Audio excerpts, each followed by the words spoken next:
Are you searching for the best in online black radio? Then go to blacktalkradionetwork.com, helping you filter through the noise. Real talk, black talk.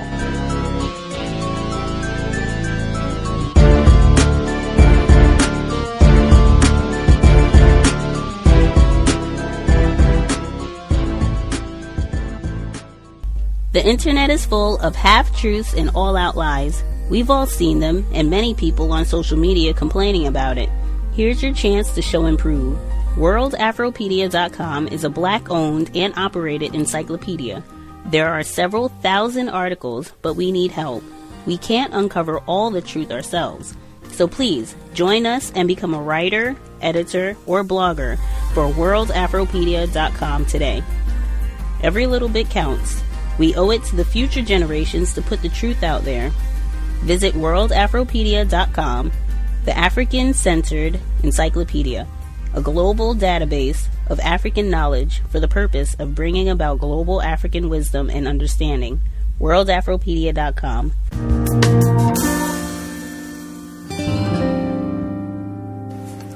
Context of White Supremacy. Gus T Renegade in for another broadcast, hopefully to share constructive information on the system of white supremacy.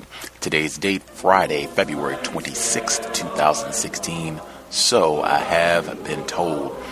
Final study session on Edward Baptist. The half has never been told. Walking right through up to the beginning of the Civil War, the election of Abraham Lincoln, and the conclusion of the text. Folks have any final remarks, kind of major themes that they will take away from the book, final impressions, this would be the time to get those out. Again, we are picking up in Chapter 10, Arms, 1850 through 1861, and we will be going right through to the conclusion of the text. Again, this is Edward Baptist. The Half Has Never Been Told, Slavery and the Making of American Capitalism, audio segment number 1. In Dixieland I'll take my stand to live and die. After returning to Illinois in 1849 from his single term in Congress, Lincoln had stepped back from the political whirl. But in 1854, news of Douglas's Kansas-Nebraska Act had rendered him thunderstruck. He helped organize the Illinois Republican Party, and, freed from the need of cooperating with Southern Whigs, he found his distinctive voice. He began to insist, in every speech he gave, that the expansion of slavery would always escape the categories and compromises in which white America tried to contain and store it. The entrepreneurial destruction and recreation of everything that forced migration touched went beyond white abolitionists' moral critique of slavery as a sin. It went beyond the regional arrogance that insisted slavery was archaic, for, efficient or not, slavery had locked Southerners to the continued expansion of the institution. We would be as they were, he warned Northerners, were all our wealth invested directly in the cotton machine. What was now happening, Lincoln insisted, was that, in order to protect slavery's future growth, the principles and institutions which had offered people like Lincoln opportunities for freedom, unprecedented in the history of ordinary tillers of soil and hewers of trees, were being twisted. Shut every door and arm every bolt, and you would replace possibilities still undreamed with slavery everlasting. Immeasurable misery was the future for those locked in the prison house. And for the millions of people around the globe who hoped the modern world would bring liberation from ancient tyrannies, the death of the promise of freedom for all in the United States meant the death of the world's hopes for liberation. Lincoln's fears might have come true. Many factors already rendered the situation of Southern expansionists more promising than at any point since 1837. Support for national expansion remained high, and an unparalleled stretch of economic prosperity sustained enslavers' revenues at previously unimagined heights. Enslavers had in their pocket an opinion from the Supreme Court and an act of Congress, Kansas-Nebraska, that opened new possibilities. Democrats, North and South, could have been satisfied to lay the Dred Scott decision as the last brick on a constitutional and political economic edifice that ended the debate about the expansion of slavery. That could have left the democracy, the Democratic Party, as the dominant national political organization. Once the mechanism of 4 million locks were armed, the entire array of defenses against freedom might never have been unlocked. Yet once again, as in 1837, the overuse of leverage, this time political rather than financial, created a disastrous outcome for Southern enslavers. In the summer of 1857, Kansas had held an election for delegates to a constitutional convention. The Free State majority boycotted the election, while Missourians again poured over the border to vote illegally. Of 19,000 actual male residents, 85% did not cast ballots. So when 60 delegates assembled in October 1857 at the town of Lecompton, all 60 were pro-slavery. They proceeded to write the most pro-slavery state constitution in U.S. history. Its Article 7 parroted the Calhounian doctrine. The right of property is before and higher than any constitutional sanctions, and the right of the owner of a slave to such slave and its increases is the same and as inviolable as the right of the owner to any property whatsoever. Number 23 in the Constitution's Bill of Rights read, "Free Negroes shall not be permitted to live in this state under any circumstance." The convention decreed that the 200-odd slaves already in Kansas could never be freed, even by constitutional amendment. Free staters boycotted the ratification ballot as well, and the pro-slavery voters who participated approved the Lecompton Constitution by a tally of 6,000 to 600. As Northerners watched this travesty unfold each day on the pages of their Telegraph-updated newspapers, Southern Democrats pressed for an instant congressional acceptance of the undemocratic document, which would be the last step in confirming Kansas as a slave state. The Buchanan administration fell humbly into line, but Northern Democrats, led by Stephen Douglas, realized that the Lecompton fraud rendered absurd their previous claim that the popular sovereignty idea they'd used to sell the Kansas-Nebraska bill was about giving the choice to the voter. If these Democrats wanted to win elections in Illinois, New York, or New Hampshire, they had to repudiate Lecompton. Douglas knew he was fighting for his political life. He turned his thunderous energy against the Democrats who were loyal to Buchanan and his pro-Southern administration. At the same time that the Democratic Party began to scratch and claw itself to pieces in Congress, the fighting in Kansas began to generate economic fallout. The number of immigrants riding the rails west through Chicago toward Kansas plummeted from 100,000 in 1856 to 10,000 in 1858. The market for Kansas land warrants vanished, imploding speculative schemes, while railroad stocks plunged in price. Major northern banks collapsed under the weight of failed investments in both. The collapses became the Panic of 1857, which put hundreds of thousands out of work in the North. Yet factors continued to buy Southern cotton because international demand remained high. Remembering how Northern debt collectors had wagged their fingers during the 1840s, pro-slavery writers chortled that this time, the slave labor staples of the South will furnish the means for extrication from commercial indebtedness. Still, while Southern nationalists savored schadenfreude, Republicans, true to their own dogma, insisted that somehow slave lords must have caused the panic. And Lecompton kept political wind in their sails. Northern Democrats up for re-election in 1858, including Stephen Douglas, were vulnerable. Abraham Lincoln decided to challenge Douglas for his Senate seat. Lincoln used the election to test his arguments, in particular, his claim that any policy that enabled further forced migration to occur, like Douglas's popular sovereignty, inevitably led to the subordination of all political and economic freedoms to the needs of enslavers.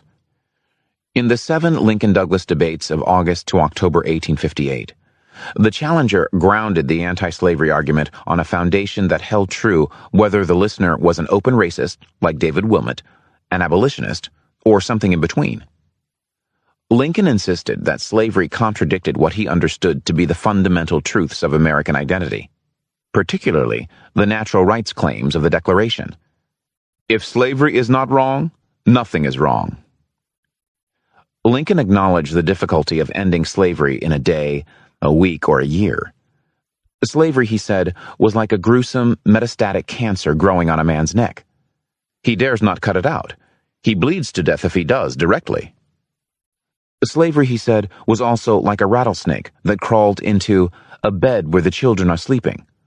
Would I do right to strike him there? It might hurt the children. Or the awakened serpent might bite the children. But leave it coiled in the bed, let the cancer grow, and the result was also death. Permit expansion, and as the past 70 years had shown, you deepen American slavery's severity, entrench more securely its immense pecuniary interest. For the Union, Lincoln insisted, cannot endure permanently half slave and half free. It will become all of one thing or the other. His ultimate opponents, the slavery expansionist politicians of the South, agreed with his analysis of slavery as a system that needed geographic growth in order to function. And, Lincoln warned, they would try to ensure that growth would happen by trying to turn the entire United States into slave territory. This would limit all Americans' rights, making people in the free states as subservient to the thought policing of pro-slavery orthodoxy as those in the South. Historians have dismissed the idea that slavery could have returned to the free states, but perhaps his claim was not implausible. At the Ottawa, Illinois debate, Lincoln asked, "What is necessary for the nationalization of slavery? It is simply the next Dred Scott decision. It is merely for the Supreme Court to decide that no state under the Constitution can exclude it, just as they have already decided that under the Constitution neither Congress nor the territorial legislature can do it." Even as Lincoln and Douglas squabbled, the case of Lemon versus People of New York was moving toward the Supreme Court. In it, a Virginia slaveholder who was taking his slaves to Texas via New York protested that the latter state had violated his rights when it declared his slaves to be free because he had kept them in Manhattan during an extended visit.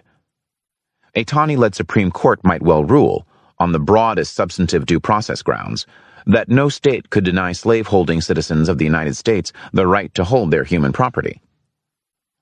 Lincoln acknowledged that most Northern whites were reluctant to imagine a society in which African Americans could claim the rights of the free, much less the rights of the equal. In recent years, Lincoln critics have cherry-picked quotations from these acknowledgments to prove that Lincoln was a racist. He did use cagey qualifications here, especially during the debates in Little Egypt in southern Illinois, where Douglas was particularly successful at using race baiting to fire up virulently anti-black crowds. But he stuck to his central points. Slavery undermined freedom's future for whites as well as blacks. It could not be allowed to expand, or it would go everywhere and change everything. Though its excision must not be rushed destructively, it must begin. And excision should begin with the defeat of the Douglas Democrats, who had long enabled Southern expansionists to get their way. Douglas fought both at home and in Washington to prove that the Northern wing of the Democratic Party had not been turned into a front by which enslavers defrauded Northerners of votes. Through late 1857 and the first part of 1858, Southerners in Congress and the supine Buchanan administration demanded a vote on Kansas's admission as a slave state under the Lecompton Constitution. Douglas and his loyalists among the Northern Democrats in Congress now made a stand. In April 1858, after a furious debate that featured a brawl between 30 congressmen, which, among other things, dislodged Mississippi Congressman William Barksdale's previously unsuspected toupee, the House rejected the Lecompton bill.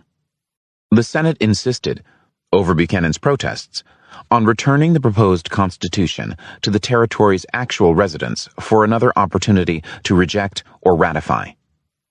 In August, Free State Kansas voters, finally turning out to vote now that they had a fair chance, turned down the Lecompton Constitution. Douglas's stand against Lecompton held Illinois Democrats' votes to the party line in November 1858. The party eked out a narrow victory that translated into his re-election as U.S. Senator. But Southern Democratic strategists, seeing that powerful elements of the Northern wing were trying to muster enough defiance to preserve themselves, planned a test that would require either commitment to slavery's expansion or full-scale breakup of the National Party. In May 1858, pro-slavery Kansans murdered 5 settlers outside their cabins at a Free State settlement. John Brown responded with a raid into Missouri, killing 1 enslaver and carrying off 11 enslaved people to Canada.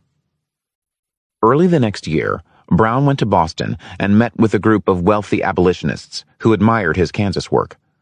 They included his backer Gerrit Smith, abolitionist Unitarian minister Theodore Parker, and Thomas Wentworth Higginson, the epitome of a Boston aristocrat. The Secret Six, as they called themselves, seduced by Brown's Old Testament prophet manner of carrying himself, agreed to support the plan he unfolded. Brown proposed that he and a group of raiders seize the federal armory at Harper's Ferry, Virginia, where the Blue Ridge Mountains meet the Potomac River. If he controlled the armory, Brown believed, slaves from 50 miles around would flock to his vanguard. The backers tingled vicariously, righteously. Here was a Northerner truly willing to meet Southern bullying with unblinking violence. They agreed to send Brown money and weapons, and he established a hideout near Chambersburg, Pennsylvania. From there, he began recruiting commandos, his sons, a dozen or so other white men, and 5 African Americans. The Secret Six also set up a secret meeting between the Scourge of Kansas and Frederick Douglass, the most prominent African American of the era. In a quarry outside of Chambersburg, Brown tried to persuade Douglass to join him. Douglass, whose 2 decades in slavery had given him a far more realistic understanding of enslavers' massive power, warned him that Kansas bushwhacking against soft targets, plus abolitionist propaganda, had led Brown and his backers to the unrealistic belief that slaveholding society would crumble easily. An abolitionist attack on the federal government not only was futile, but might turn public opinion against a movement that many Northern whites already saw as irresponsibly radical.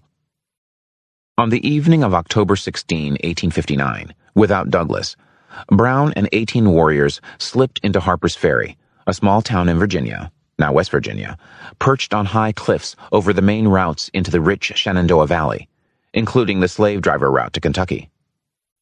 Brown and his men quickly seized the town's federal armory, which held a massive cache of arms. He sent detachments to nearby plantations to try to recruit rebels willing to rise up against slavery, and also cut telegraph lines and stopped the eastbound evening train.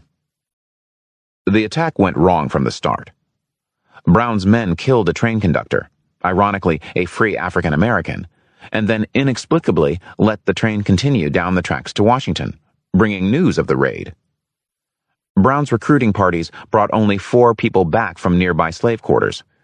The next morning, local militia forced their way into town, shooting one of Brown's men, an ex-slave named Dangerfield Newby. As he fell, Newby clutched at the despairing letters in his pocket. They came from his wife, Harriet, who was enslaved with their children in Northern Virginia. Her last one had been written on August 16. "It is said master is in want of money. If so, I know not what time he may sell me, and then all my bright hopes of the future are blasted." The price of slaves at the Richmond consignment market had risen above $1,000 for women like Harriet, and her owner had changed his mind about letting Newby buy her freedom.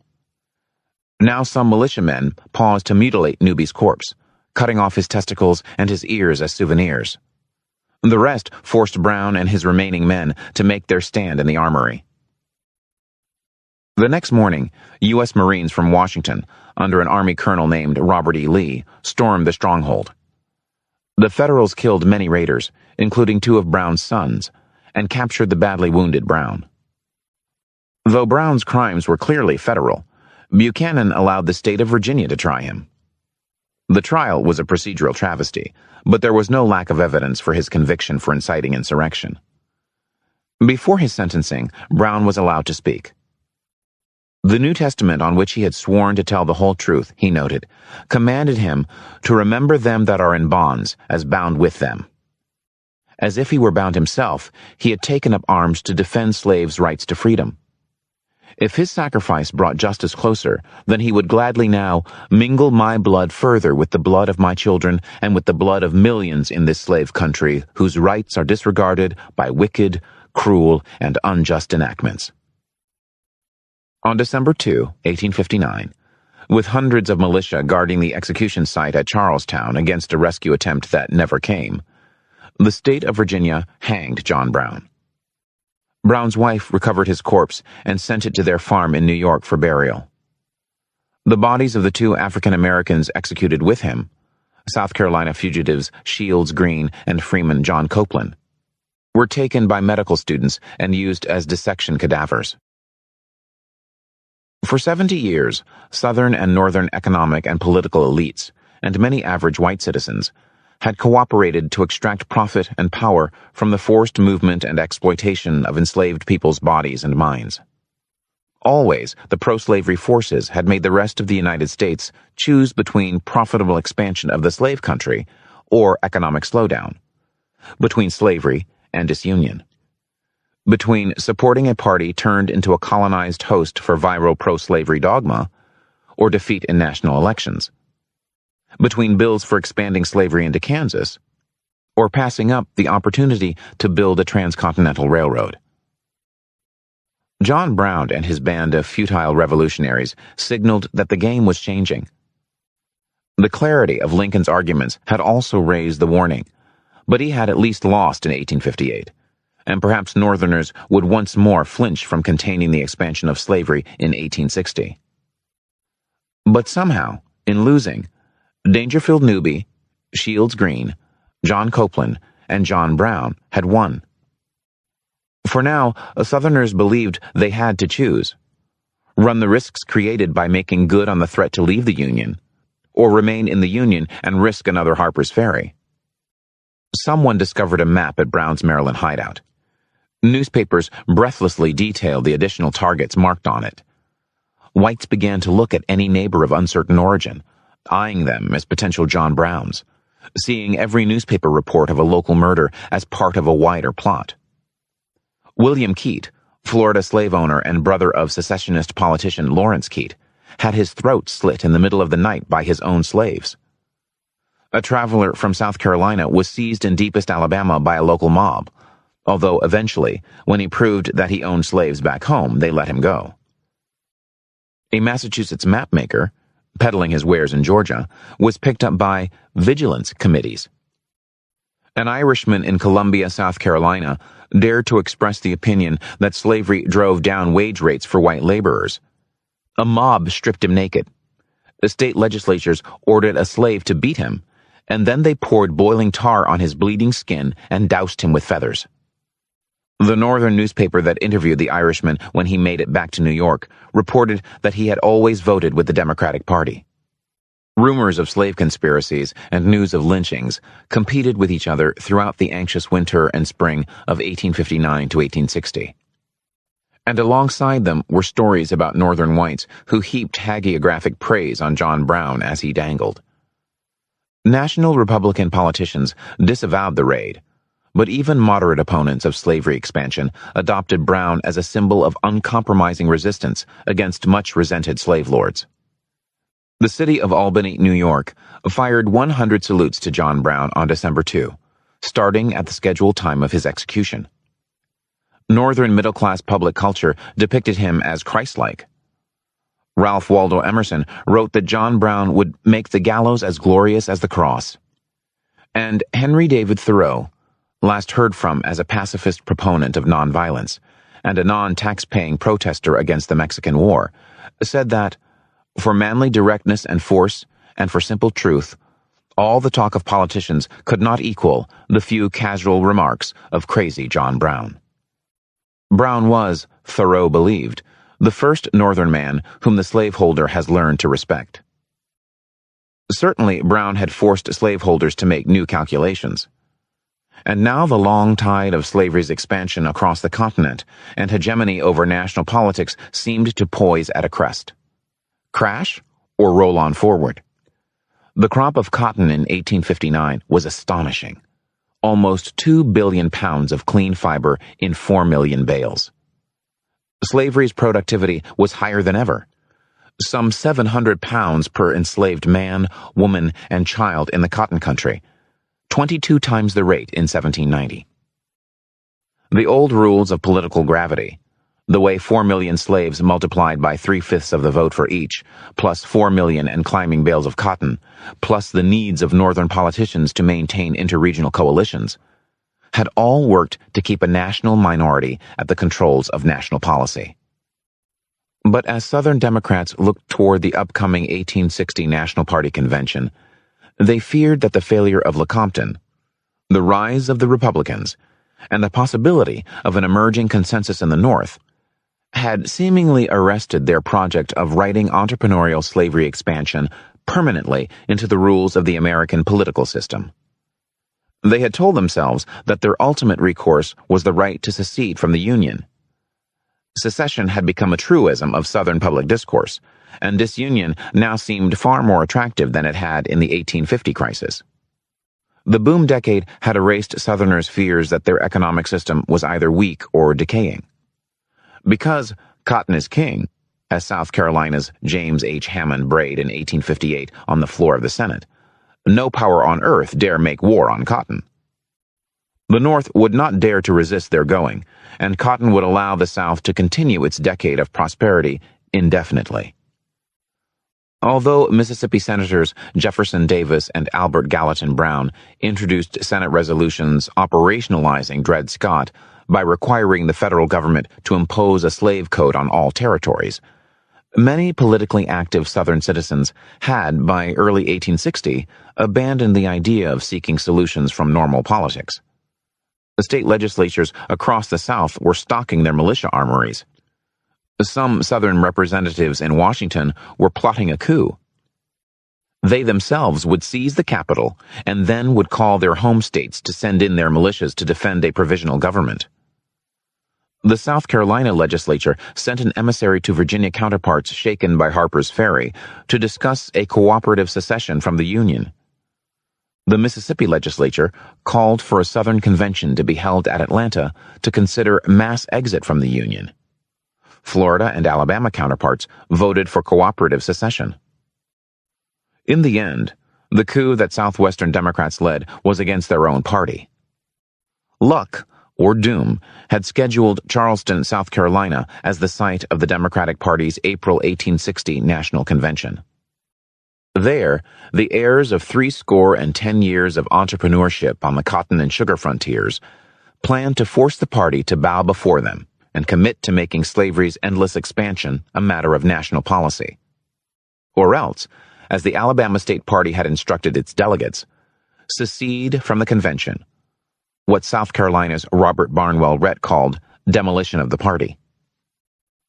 The Southerners opened the convention by insisting that the National Party's platform had to incorporate the federal slave code that Brown and Davis had proposed in the U.S. Senate. The Northern delegates, a majority in the convention hall, refused. Take a slave code platform before the Free State electorate, they warned, and when the dust settled, there would be left of the Democratic Party of the North scarcely one candidate to tell that there were Democrats living there. "You are telling us," said a delegate from Ohio, "that we are an inferior class of beings, that we shall not assume to have or express any opinions, but only serve the Southerners' interests." "Gentlemen," he said, "you mistake us. We will not do it." The delegations of Alabama, Mississippi, Louisiana, South Carolina, Florida, Arkansas, and Texas stomped out. The Georgians complained that their cotton-growing counterparts should have left over a different issue, the reopening of the international slave trade, and then they too left. Caleb Cushing, chairing the convention, ruled that a presidential nominee needed 2/3 of the original delegates. It was mathematically impossible for Stephen Douglas, who after successfully defying Buchanan on Lecompton had the virtually united support of Northern Democrats, to get the required number of delegates. The remaining delegates decided to reconvene in Baltimore on June 18. There, the Northern Democrats refused to reseat the Charleston seceders, who decided to meet across the street. Northern delegates in the main convention voiced their anger. Slave owners wanted to rule or ruin. Ruling niggers all their lives, they thought they could rule white men just the same. They nominated Douglas. In the other convention, the secessionist Democrats wrote a pro-slavery everywhere and forever platform. They nominated John Breckinridge, Buchanan's Kentucky vice president. Meanwhile, a group of old Whigs, most of them well over 60, added a third presidential candidate to the mix by naming Tennessee's John Bell to the ticket of their so-called Constitutional Union Party. Many in the border states would vote for Bell as a possible way out of the madness. But the black Republicans, as the race-baiting Democrats called them, had already nominated their candidate. Meeting in Chicago, the party's chieftains rejected their most prominent national figures, William Seward and Salmon Chase. Although these men were popular among loyalists in party strongholds, in Pennsylvania and the Northwest, they were viewed as radical abolitionists. The Republicans needed an electoral vote majority. So the party turned to Abraham Lincoln. He could appear to lower North voters as a moderate who didn't exude the moral triumphalism that clung to Chase and Seward. Yet he could also maintain the Republican case against further compromise. In 1858, against Douglas, and in a widely reprinted speech at New York's Cooper Institute in early 1860, Lincoln had argued that ending expansion would kill off slavery over the course of the next century. This solution and time frame meant that white voters did not have to wrap their minds around an immediate transformation of racial hierarchies. Lincoln's nomination may have decided the outcome of the election of 1860. The South was going to split its votes between Breckinridge and Bell. The Republicans counted on New England, Ohio, Illinois, and the far Northwest. If they also won New York and Pennsylvania, they'd have the presidency. The party organized clubs of wide awakes, young male Lincoln supporters who made it their business to rumpus and campaign wherever the fight is hottest, as the Hartford, Connecticut club put it. State party bosses, such as Simon Cameron of Pennsylvania and Thurlow Weed of New York, also unleashed their grimy turnout mechanisms. On November 6, Lincoln carried every free state except New Jersey. In a four-way contest, he won 40% of the popular vote, collecting 180 of the 303 electoral votes. Despite Democrats' claims that Republican victory would mean both the end of slavery and the handing over of white women to black men, Breckinridge had not won the Upper South. Some Union sentiment survived there. Without those states and their large white populations, an independent South would be smaller, its army far weaker. Now that the national electorate had chosen a black Republican president, would the Cotton States now back down from their politicians' threats to secede from the Union?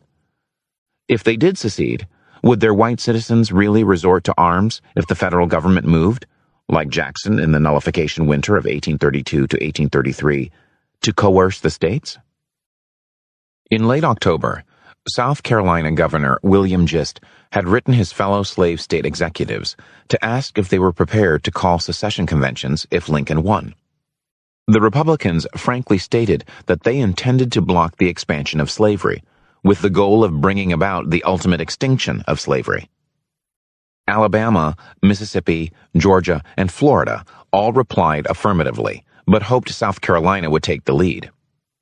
Now, on November 10, the South Carolina state legislature set an early December date for a state convention of delegates to consider secession. The other Cotton states did the same.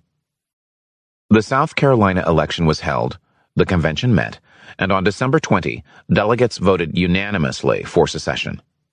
Within 3 weeks, conventions in Mississippi and Florida also voted for secession. Alabama, Georgia, and Louisiana followed, and then, on February 1, 1861, Texas also seceded. Perhaps the majority of whites in the Cotton States really felt the same imperatives as the entrepreneurs who were threatened by the closing off of expansion, and perhaps they did not. But political leaders manipulated convention elections to make sure they would yield the desired result. The options offered to voters were limited to one pathway to secession or another, either immediate or cooperative. The latter meaning they preferred to wait for other states to secede first. Even those choosing cooperationist secession were derided as submissionists, willing to truckle under to Yankee tyranny. Convention delegates were also significantly wealthier than the overall white population. The median Mississippi delegate owned 15 slaves, the Alabama delegate 13, the Georgians 14, and the South Carolinians 37. Slaveholder cooperationists elected from non-planter districts often went to state capitals under instruction from their constituents: slow down secession. Yet once they were surrounded by their economic peers, they changed their positions and gave their conventions near-unanimous outcomes. Still, even if the enslavers who dominated the conventions rigged the process of secession in order to defend the pro-slavery state they were creating, they ultimately had to appeal to the yeomen and poor whites, whose doubts, and in some cases commitment to the Union, they had procedurally suppressed. Ever since the end of the Civil War, Confederate apologists have put out the lie that the Southern states seceded and Southerners fought to defend an abstract constitutional principle of states' rights. That falsehood attempts to sanitize the past. Every convention's participants made it explicit. They were seceding because they thought secession would protect the future of slavery.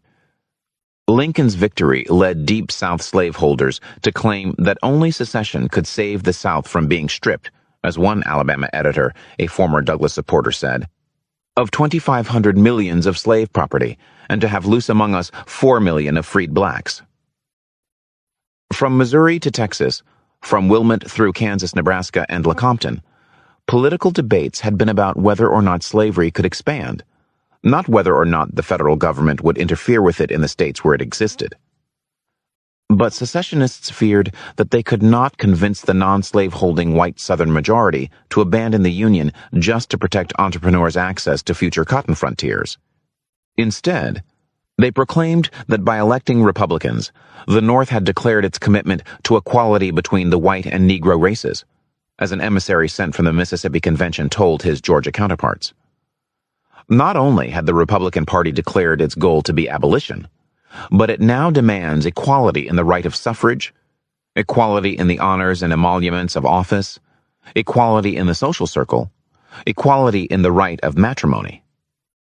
Not only would emancipation mean that non-planters would lose the chance to move up in the world, a chance that ownership of even one slave could represent. Worse, the everyday distinctions that gave status to all whites, especially men, would vanish. Lincoln's victory left only one choice: secede, or your neighbor's field hand will marry your daughter. Secede, or offer up your wives and daughters to pollution and violation to gratify the lust of half-civilized Africans. Republican domination, the emissary concluded, meant a saturnalia of blood, a war of extermination that would lead to the destruction of the white people by assassinations and amalgamation or rape. If racial fears led non-slaveholders to accept the pro-slavery argument, enslavers could continue to plan for slavery to resume its modernist, capitalist, entrepreneurial, creative, destructive, right-hand empowering course of expansion.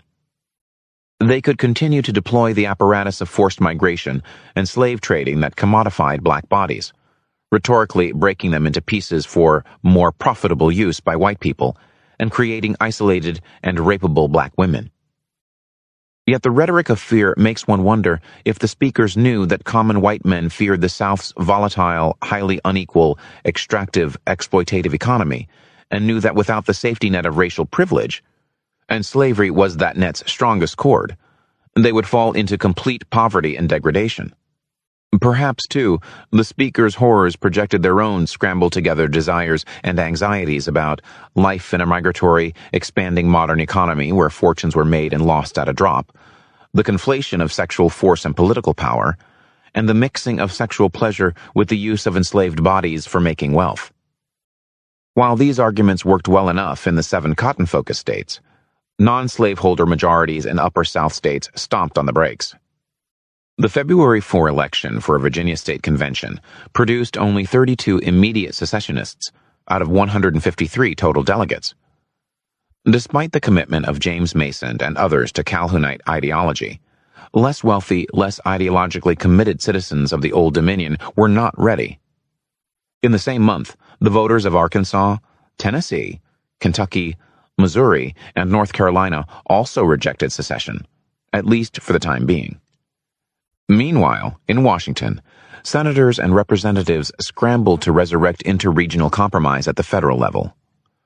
Kentucky's John Crittenden put together a committee of 13 senators whose task was finding a way out of the crisis. In the tradition of Henry Clay, Crittenden offered an omnibus of 6 constitutional amendments and 4 resolutions. Most significant was the amendment that would restore the Missouri Compromise line and commit the federal government to enforcing slavery south of 36 degrees 30 minutes north forever. Another would have forbidden any future change to these amendments, the 3/5 Clause or the Fugitive Slave Clause of the Constitution. If adopted by Congress, and 3/4 of the state legislatures would also have had to approve them to add them to the Constitution, Crittenden's proposals would have made slavery perpetual in the United States. They would have added new enticements to filibustering. Here was the pattern of compromise reasserted, a placating response to Southern brinkmanship. The passage of these amendments might not have persuaded the Cotton states to reverse their charge toward political independence. The white population of those 7 states was now swept up in a level of violent political fervor that made it hard for anyone to suggest a change in course. A commitment to the idea that Southerners constituted a separate political community was already becoming its own justification. In the meantime, Southern political leaders still in Washington over December 1860 and January 1861, such as Mississippi's Jefferson Davis, remained cool toward the various plans for compromise. While many Republican Party leaders anxiously participated in the compromise negotiations, the president-elect took a different position. To Thurlow Weed, master of the New York Republican machine, Lincoln wrote, "Let there be no compromise on the question of extending slavery. If there be, all our labor is lost, and ere long must be done again." The people had spoken. They voted for a platform that opposed all expansion of slavery. Lincoln refused to abandon the results of the election. His insistence that the tug has to come and better now stiffened the resolve of congressional Republicans, who decided to reject the 36 degrees 30 minutes extension, though they did offer to admit New Mexico as a slave state. Some historians have criticized Lincoln for these moves. He and other Northerners allegedly misread the South, believing that secessionists were only bullies playing a game of chicken to force the North to back down again. The result of the failure to compromise, this line of thinking argues, was mass death. Such critics of Lincoln's interference with compromise bolster their claims with cost-benefit analyses that assume that slavery would have ended in a few decades even without war. Thus, the primary positive gain of the war is accounted as 30 years of freedom for several million people, versus, in the loss column, the deaths of about 700,000 Americans, plus the massive financial cost of the war. Yet the assumption that slavery would have ended is based on the idea that it was an inefficient form of labor that would soon be weeded out by economic realities. By 1860, this system had been growing for 70 years at a rate unprecedented in human history. It had broken its supposed limits again and again.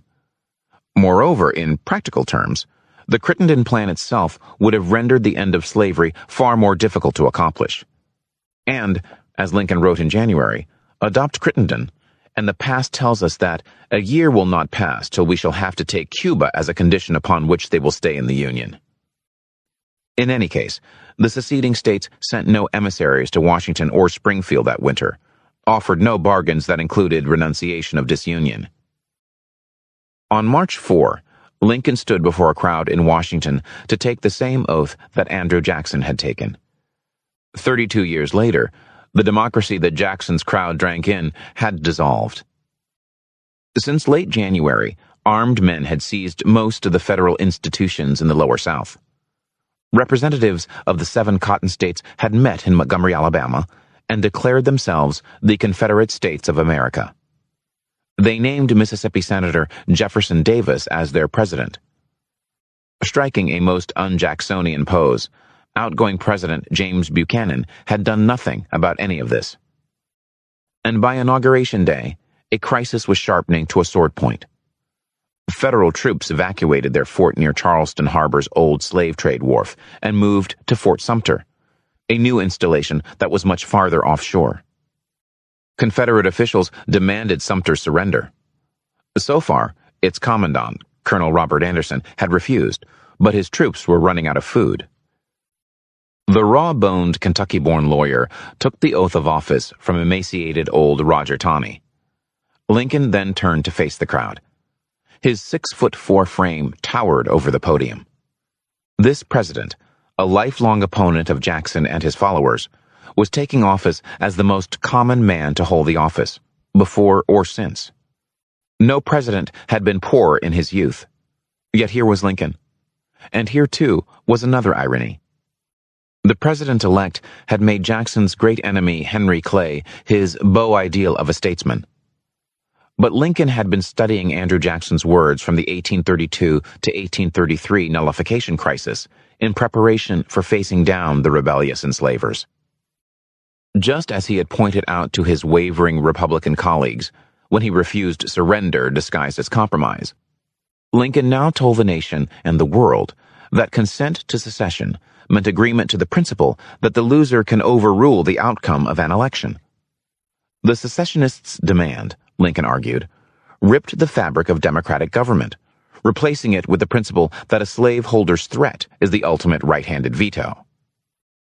The claim that states that were controlled by slavery entrepreneurs could break up the United States by unilaterally revoking the contract of the Constitution was analogous to scrawling a GTT on every key document of the Union. At the same time, Lincoln warned, the certain ills you fly to are greater than all the real ones you fly from. If enslavers wanted to protect their property and power, their own decisions were counterproductive. In the War of 1812, thousands of slaves had fled to the British. An army raised in the free states, on the ground in the slave ones, would by its mere presence disrupt enslavers' power. It is certainly strange that few enslaver politicians considered this possibility. Among the few exceptions to this self-induced blindness were ex-Whig megaplanters such as Stephen Duncan and Paul Cameron, who remained Unionists deep into the crisis. But in general, the more enslaved people secession delegates owned, the more radical were their demands. In the face of a clear decision between slaveholders and the non-slaveholding whites who appeared to support them, Lincoln counseled patience. He insisted that the Union remained unbroken, but that he would not use his executive power as president to retake seized federal property, send troops into the states, or appoint office holders obnoxious to local communities. Here he accepted the limits of the then possible. In March 1861, the U.S. Army numbered in the few tens of thousands. Moreover, the upper South states remained on the fence. Let Lincoln seem to coerce, and he would shift leverage into the hands of secessionists in those wavering states. So, the new president deftly played the ball back into the enslaver's court. In your hands, my dissatisfied fellow countrymen, and not in mine, is the momentous issue of civil war. Perhaps nationalist loyalty and reason would persuade states like Virginia, North Carolina, Missouri, and Kentucky not to join the ranks of secession. So he closed with his famous invocation of the emotional ties of a common history. Though passion may have strained, it must not break our bonds of affection. The mystic cords of memory, stretching from every battlefield and patriot grave, will yet swell the chorus of union, when again touched, as surely they will be, by the better angels of our nature. The paths of the future were at that moment unlighted. It seemed unlikely that enslavers would accept the new normal that Lincoln offered and remain part of a nation that had decided to insist that they accept that their desires and dreams would shrink rather than expand. Their inevitable rejection meant that suddenly the future of millions of enslaved African Americans and of their enslavers, those twinned bodies who spread across a subcontinent in a vast embrace of suffering and power, was more uncertain than it had been since the moment when Andrew Jackson looked out across the sugarcane stubble and January mire at Pakenham's scarlet lines. Or then again, as open as at any one of the millions of moments when enslaved men and women pushed their minds and nerves and hands to pick 1 or 2 more pounds before twilight fell, to save their backs from the cowhide verdicts of slate and chalk. In those moments, entrepreneurs had revolutionized the world. They had always done so. This time, instead of trying to sweep away old market patterns, traditional ways of making things, or African Americans' families, it was the Union that they would try to sweep aside.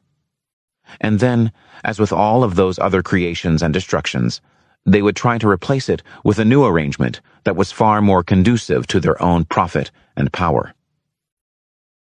Back when John Brown's attack began to make the possibility of a resort to arms seem less like a distant fantasy, Henry David Thoreau had written these prophetic words about the imminent execution of the martyr. When you plant a hero in his field, a crop of heroes is sure to spring up. Still, the white South did not believe the North would fight. Lincoln's caution seemed unheroic. Perhaps it fed the Confederate leaders' confidence about war as a solution. But in the month after the inauguration, the new president demonstrated that he was canny enough to outmaneuver enslavers on the field of peace. Instead of forcing his way into Charleston's harbor with blazing guns, he sent a resupply fleet sailing from New York with instructions to resupply the Fort Sumter garrison, but not to reinforce it with troops and weapons. The South's decision-makers decided to move the game onto a different board. They would assert their independence by eliminating the Union presence off the coast of the state where the cotton frontier had started. On April 10, the local Confederate commander heard from Montgomery, "Tell the Union troops to evacuate Fort Sumter immediately. If they refuse, begin the bombardment before supplies can arrive." At 4:30 a.m. on April 12, the first cannon boomed. Fort Sumter surrendered at first light on the 14th, after 33 hours of shelling that produced not a single fatality. Afterward. The Corpse, 1861 to 1937. Liza McCallum walked slowly back from the lawyer's office. Just a few days had passed since her second husband, Cade, had died. Now he lay in a whitewashed, above-ground New Orleans tomb. The February wind, cold for Louisiana, bit her 73-year-old bones. It blew a freak flurry across the city of the dead, sweeping stray flakes like tiny sheets of paper over the whitewashed wall and toward Liza's slow walk along nearby Oak Street. She was probably thinking about the cold mechanics of how to keep living. Since 1890, Cade had been receiving a pension from the federal government as a former soldier of the Union Army. To get it transferred to her, she had to prove that they had been legally married. So now the lawyer would mail her deposition to Washington, where bureaucrats would judge it. A clerk would eventually file the document with all the other paper that made up the McCallum case. Then he would put Bundle 11, Can 53367, back in its place between 53366 and 53368 on the shelf, in a warehouse full of shelves. On those shelves still sleep the biographies of 1 million men who had defended the nation against those who fought for the slaveholders' right to expand slavery. The bundles and cans also contain the story of soldiers' families, friends, fellow soldiers, and communities. And yet they hold clouds of silence, too. Fogs that seep from their pages and weigh on the dark air between and under the shelves. For instance, Liza's own life story, which she told in the depositions she gave to support her claim to Cade's pension, also revealed that she simply couldn't know all of Cade's biography. Cade McCallum, Liza told the lawyer, had been born somewhere near the Atlantic. An Army friend, who also submitted to an interview for the pensions claim, had once said Cade was born in North Carolina. But all Liza remembered was stories about catching fish from a boat. Maybe he had told her Maryland. Like each of the millions of individuals whose biographies together compose the great epic of the expansion of slavery's body, he could have explained to Liza how forced migration had destroyed the life into which he'd been born. He could have told her that story every night for decades. But when they both closed their eyes to sleep, no one but Cade, to borrow the words of another survivor of enslavement, could truly guess the awfulness of it for him in his own life. Perhaps half of every story is forever unheard. Yet, Liza knew some essential facts. She knew that in 1850, when Cade was already a grown man, his enslaver sent him to Richmond.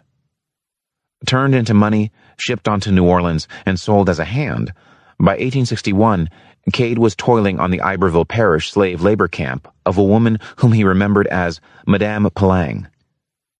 Liza, for her own part, was in 1861 the property and chief capital investment of a Boonville, Missouri storekeeper. When news of Fort Sumter came, the Missouri state government immediately split in two halves, pro-Union and pro-Confederate. When the Union Army gained control over the area around St. Louis, anti-slavery writers in the Northern press pushed President Lincoln to use war powers for emancipation. Lincoln refused, announcing, "I hope to have God on my side, but I must have Kentucky," and countermanding Union General John Fremont's preemptive assertion of emancipation in Missouri, like Kentucky, a border state. But Liza's enslaver already saw how, just as at Fortress Monroe in Virginia, the presence of Union troops at St. Louis could tempt enslaved African Americans to escape. Hearing that a man named Daniel Berger was buying up slaves to take them south, he cashed Liza out for U.S. dollars.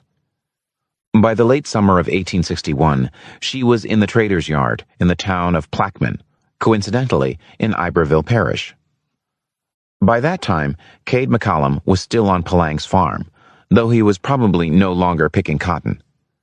In 1861 and 1862, Southern cotton producers, believing that their collective monopoly on the international cotton market gave them leverage that would sway European powers to their side if they induced a cotton famine, quit planting and selling their great staple. Most grew food crops for Confederate armies instead. By early 1862, the number of bales received at Liverpool fell to 3% of the 1860 level. The sudden dearth of cotton on the world market raised prices, ironically rendering cotton from other production zones price competitive with the yield of enslaved hands for the first time in the 19th century. In West Africa and in Brazil, cotton production expanded dramatically. And in Egypt, farmers turned the rich soil of the Nile Delta into a huge cotton plantation.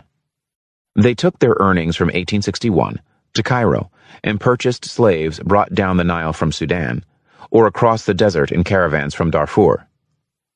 One historian estimates that the slave trade to Egypt expanded from less than 5,000 per year in the 1850s to more than 20,000 by 1865.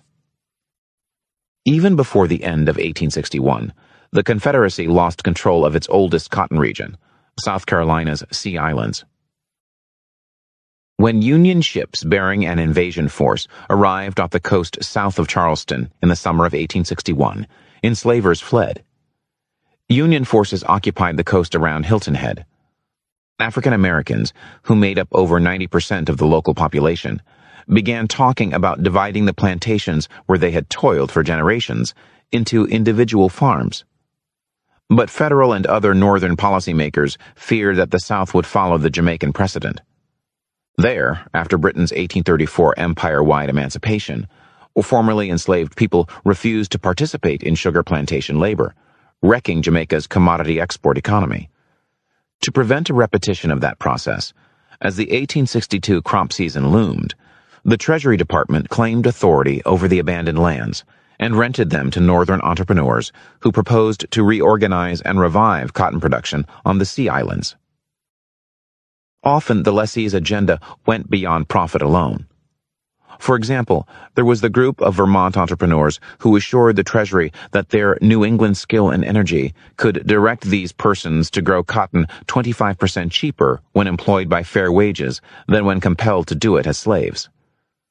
Thus, they could prove that enslavers not only were politically imperialistic, destroying the rights of other white people, but also had operated an inefficient, backward system. Indeed, they believed, so favorable an opportunity to prove this will probably not occur again for ages.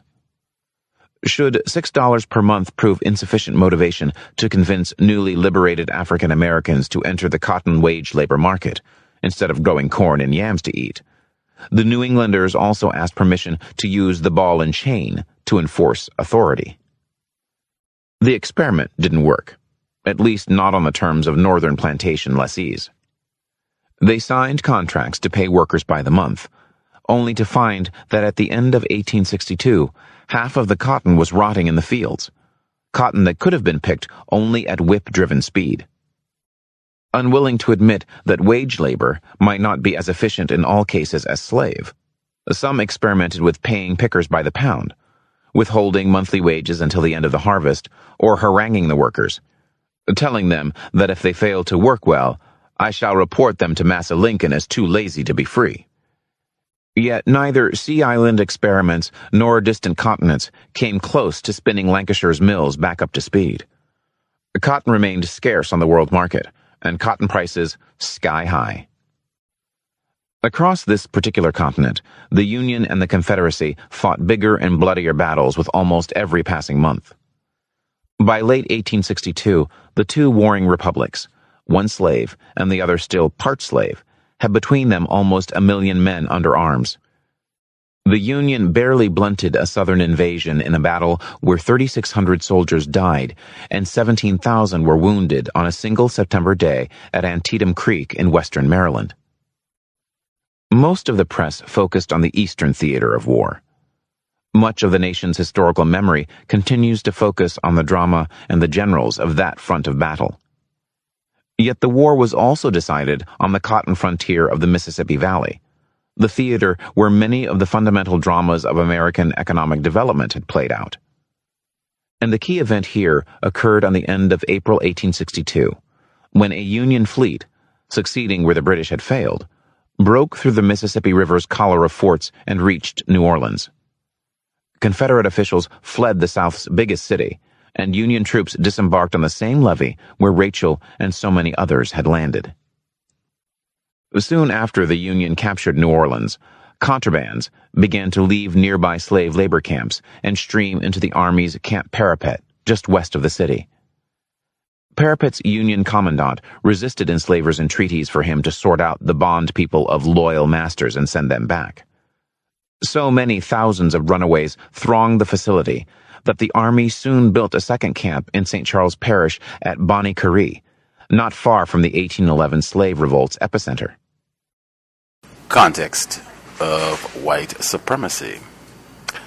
That is where we will pick up at going into the second audio second. Again, that will wrap up the book. We are, looks like, 39 pages from being all done.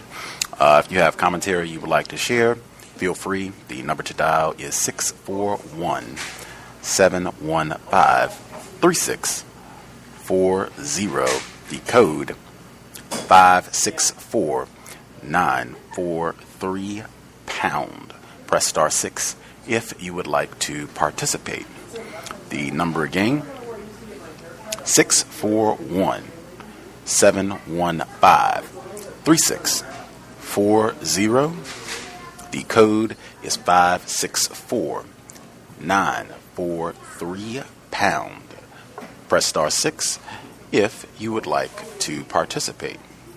If you want to call in, but you don't want to use your phone, you can use the free VOPE line. It should be linked at Black Talk Radio Network. If you need the address, it is tinyty.cc/1race, and that is the number 1. Address again, tinyty.cc/1race. And that is the number 1. When you put in the address, look on the left of the page. You will see the link for the free VOPE line. Click it. It will open a tiny window on your screen. The first line in that new window, it's a drop-down menu. Select the number that I just gave out, which again is 641-715-3640. The next line, it will ask for the code. That code again is 564-943. The final line, it will ask for a name. You can use your real name. You can use a nickname. Press random keys if you like. Once you get all that entered, click the green button at the bottom. It will connect you to the live program, and you should be able to hear us live. Same procedure if you'd like to participate. You'll see the dial pad on your screen. Press *6. When you do so, I'll see you on the switchboard, and we will get you on the line. Again, we are wrapping this book up today, so if you have concluding comments, major themes that you'll take away from the book, there are themes or what have you that you see that have been prevalent throughout the text as we've been reading it, feel free to chime in, but we have one more audio session and we will be all done. Edward Baptist, the half has never been told. Let's see, Mr. Demery 4, Roz, you all are both with us. I will add other callers as I see them. Both of your lines should be open. Feel free to comment. Yes, may I be heard? Yes, sir. Okay, greetings, Gus. And Gus, if I become distorted, if you let me know before too long, then I'll make some adjustments to the phone. It may be this headset. But the key word is final on this program. I have learned a lot from the book, but it may be time to put it to bed. The book is told through slave narratives, plantation records, newspapers, words of leading politicians and entrepreneurs and former slaves and slave owners. It's also written in a way what I consider to be cultural appropriation of Ralph Ellison's depiction of the black body, whereas this author used body parts to name the chapters: the head, feet, hands, tongue, arms, backs, and the corpse. And it exemplifies how whites took everything from a group of people, blacks, and to some parts, to some extent, even their sanity. I thought it was interesting that the book brought out that John Brown, contrary to what a lot of people believed, that he was crazy and had some wild scheme, that he had met with the so-called Secret Six, and they were financing his endeavors. The abolitionists, Jared Smith, Theodore Parker. But the book also emphasized the fears cropping up, white people, fears of Nat Turner and maybe some more crazed niggers. And so that sort of turned the atmosphere. And then when they finally caught John Brown, his widow confiscated his body, and he was buried on their farm, but they mutilated Newby's corpse, cutting off his testicles and his ears, souvenirs, typical white racist behavior. And Shields Green and John Copeland's body was taken by medical students and used as dissection cadavers.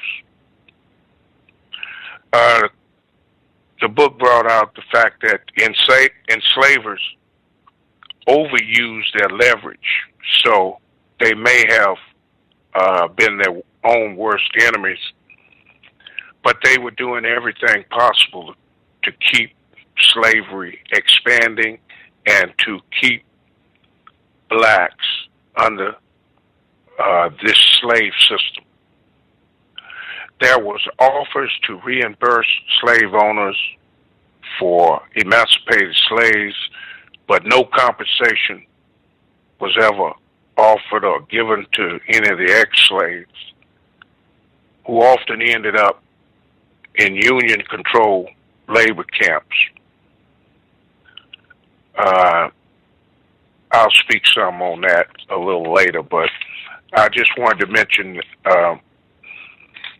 the USCT, the United States colored troops, blacks that served in the military, the pensions to the widows. You can imagine what they had to go through.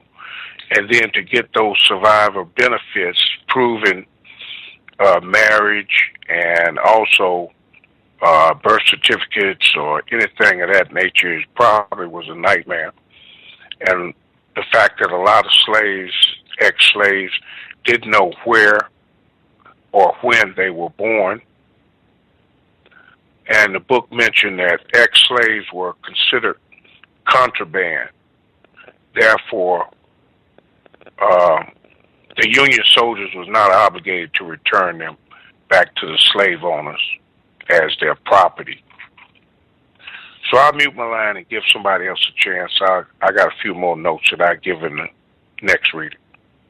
Thanks, Gus. For sure. Thomas in New York and Raj should be with us. If y'all have commentary, feel free. Can I be heard? Yes, sir. Greetings to you, Gus. Greetings to all the callers and all the listeners as well. Yeah, I agree with Mr. Demery that it's about time we close it out. What I've taken away overall from the book is that essentially what the entire system of racism, white supremacy was designed to do was to basically reinvent non-white people and make them basically the mirror of white projection, because everything that they say about non-white people are exactly what white people are. And what they've effectively done is created a system that would retard non-white people to the level that we would be as low and then pushed lower than they originally were and still are. It's just that they have this false projection of regal royal whiteness that they put out there, but they're just savages, and what they've done is reduced people who were once civilized to savages and then blame them for their own savagery. That's basically what I take away overall from the book. But I found a few things quite fascinating.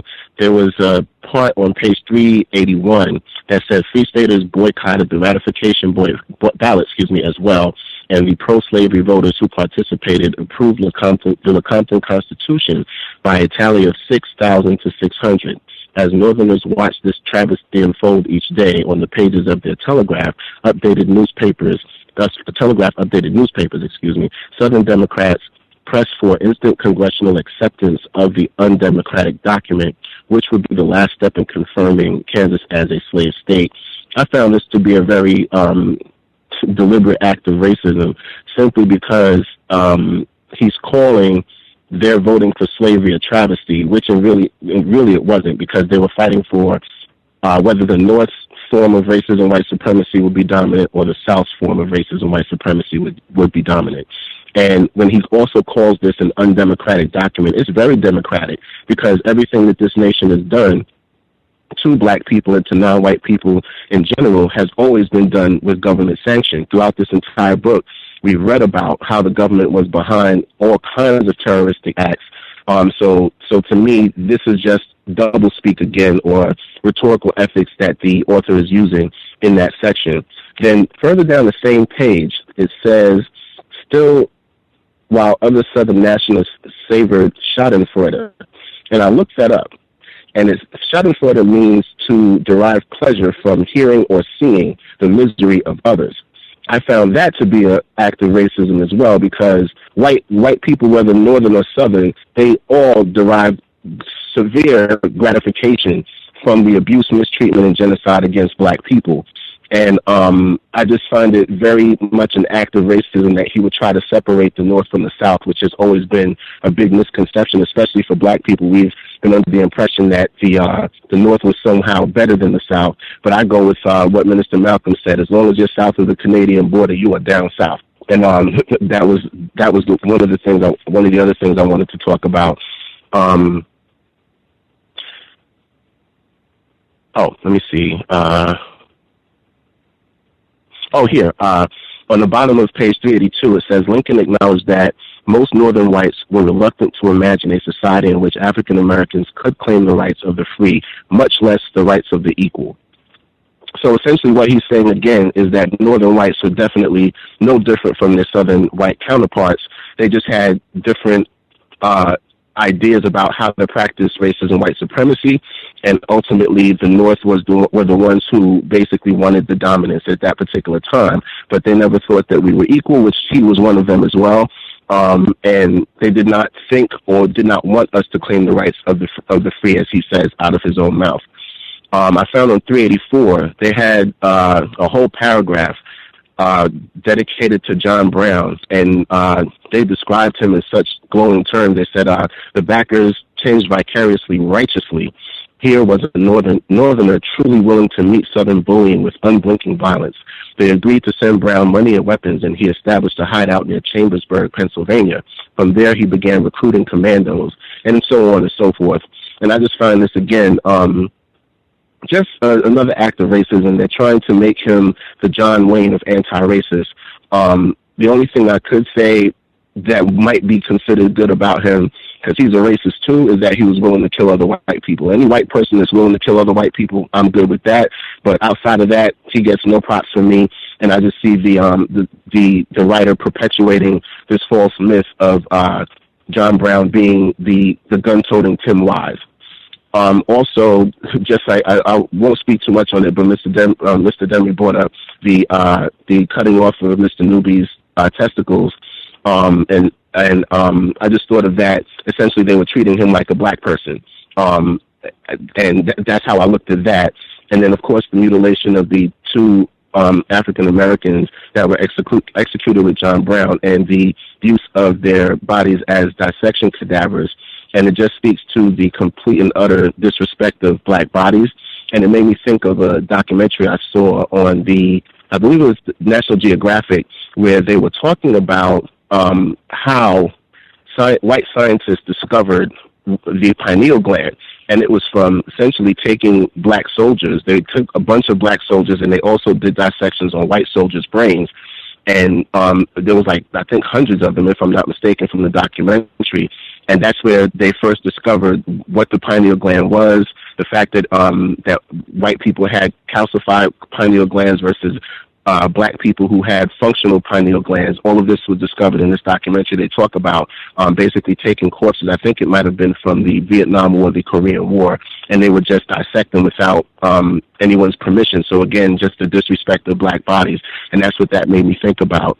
Also, I found this very interesting. At the bottom of page 385, it says, John Brown and his band of feudal revolutionaries signaled that the game was changing. And I found that to be a coded message to white people.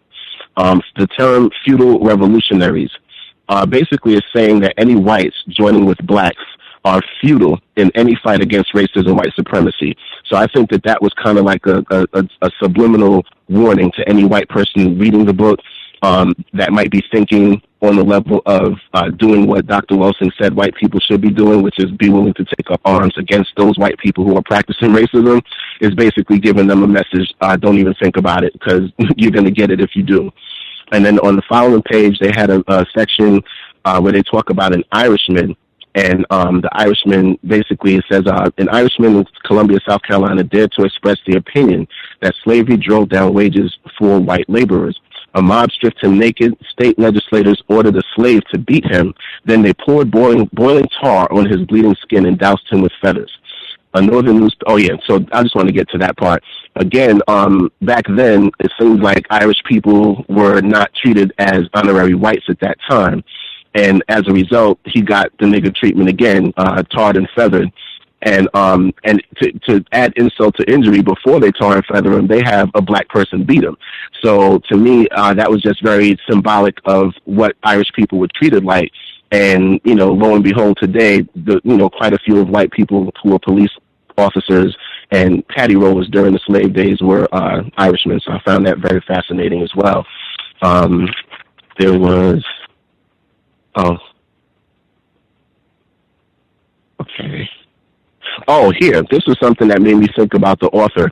It says on page 390, ever since the end of the Civil War, Confederate apologists have put out the lie that the Southern states seceded and Southerners fought to defend an abstract constitutional principle of states' rights. That falsehood attempts to sanitize the past. Every convention's participants made it explicit they were seceding because they thought secession would protect the future of slavery. I just thought that he, as a white male, put out a very strong secret, a historical secret, because that's exactly what I learned in school. And I just wondered how white people have reacted to him and treated him as a result of revealing a secret of that type. On the following page, 391, there's a brief section that says, secede or your neighbor's field hand will marry your daughter. Secede or offer up your wives and daughters to pollution and violation to gratify the lust of half-civilized Africans. Republican domination, the emissary concluded, meant a saturnalia of blood, a war of extermination that would lead to the destruction of white people by assassinations and amalgamation or rape. And this was a Welsing moment, Dr. Welsing moment right there. It just speaks to the fear of white genetic annihilation and the whole concept of white people's fear that black people will turn their treatment of us on them. And I just found that to be very fascinating, and pretty much they made it plain. Also, on the following paragraph, where it reads, if racial fears led non-slaveholders to accept the pro-slavery argument, enslavers could continue to plan for slavery to resume its modernist, capitalist, entrepreneurial, creative, destructive, right-hand empowering course of expansion. They could continue to deploy the apparatus of forced migration and slave trading that commodified black bodies, rhetorically breaking them into pieces for more profitable use by white people and creating isolated and rapeable black women. And this speaks to what you were talking about in the last, I believe, 2 sessions, where you speak to the American slave coast and the systematic rape of black women. It's very covert reference to that, but it really speaks to the fact that the rape of black bodies was a fundamental part of the thread in the fabric of how racism, white supremacy was practiced on black people during that time. And then here on this section, it says, this is on page 394. It says, though passion may have strained, it must not break our bonds of affection. This is what Lincoln was saying when he was speaking to the people the Southerners who were wanted to perpetuate slavery when he was trying to get it stopped. And I just felt that one line in his discussion really speaks to the fact that Lincoln was saying, let not the disagreements on whose method of racism, white supremacy would be dominant, not to let that be the thing that disunites whites who all basically want the same thing, which is racism, white supremacy. So he's basically trying to get them to go along with his aspect of racism, white supremacy, and he's kind of giving them that coded language about, hey, we have to unify under the abuse and domination of black people. So Lincoln was very cunning, very shrewd. He knew exactly what he was doing. He was not a savior. He was a savage just like all of the rest of them. And it's just a shame that so many black people don't really know who he really is. And I'll mute my line there. Thank you for taking my call. For sure. Thomas in New York, did you have commentary you wanted to get in? No, I know he wasn't saying Lincoln was a bad guy. He was the guy who freed the slaves. My gosh. Good evening, Gus. Good evening to you, Mr. Demery, you Liza. Did they say Lincoln was black? Did I hear that, or was I bugging, Gus? They called him a black Republican. That was a direct quote that some of the white enslavers called him. And I think they used that term to reference other white people that they felt were not in agreement with how they wanted to treat the niggers, black Republican. Gotcha. Okay, yeah, because I had saw a clipping before, and it had Abraham Lincoln Africanus. Have you ever saw that, where they had him looking like a black man, sort of like a monkeyish, but with monkey features, sort of like how they did Obama when he first became president. But I just thought it was very interesting. Unlike the other guys, man, I like this book, man. This book is very informative.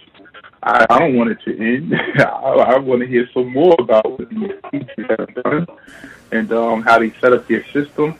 However, I think Mr. Demery hit on it. We'll never know the truth because they wrote it. It's their revision of whatever. It's all their documentation.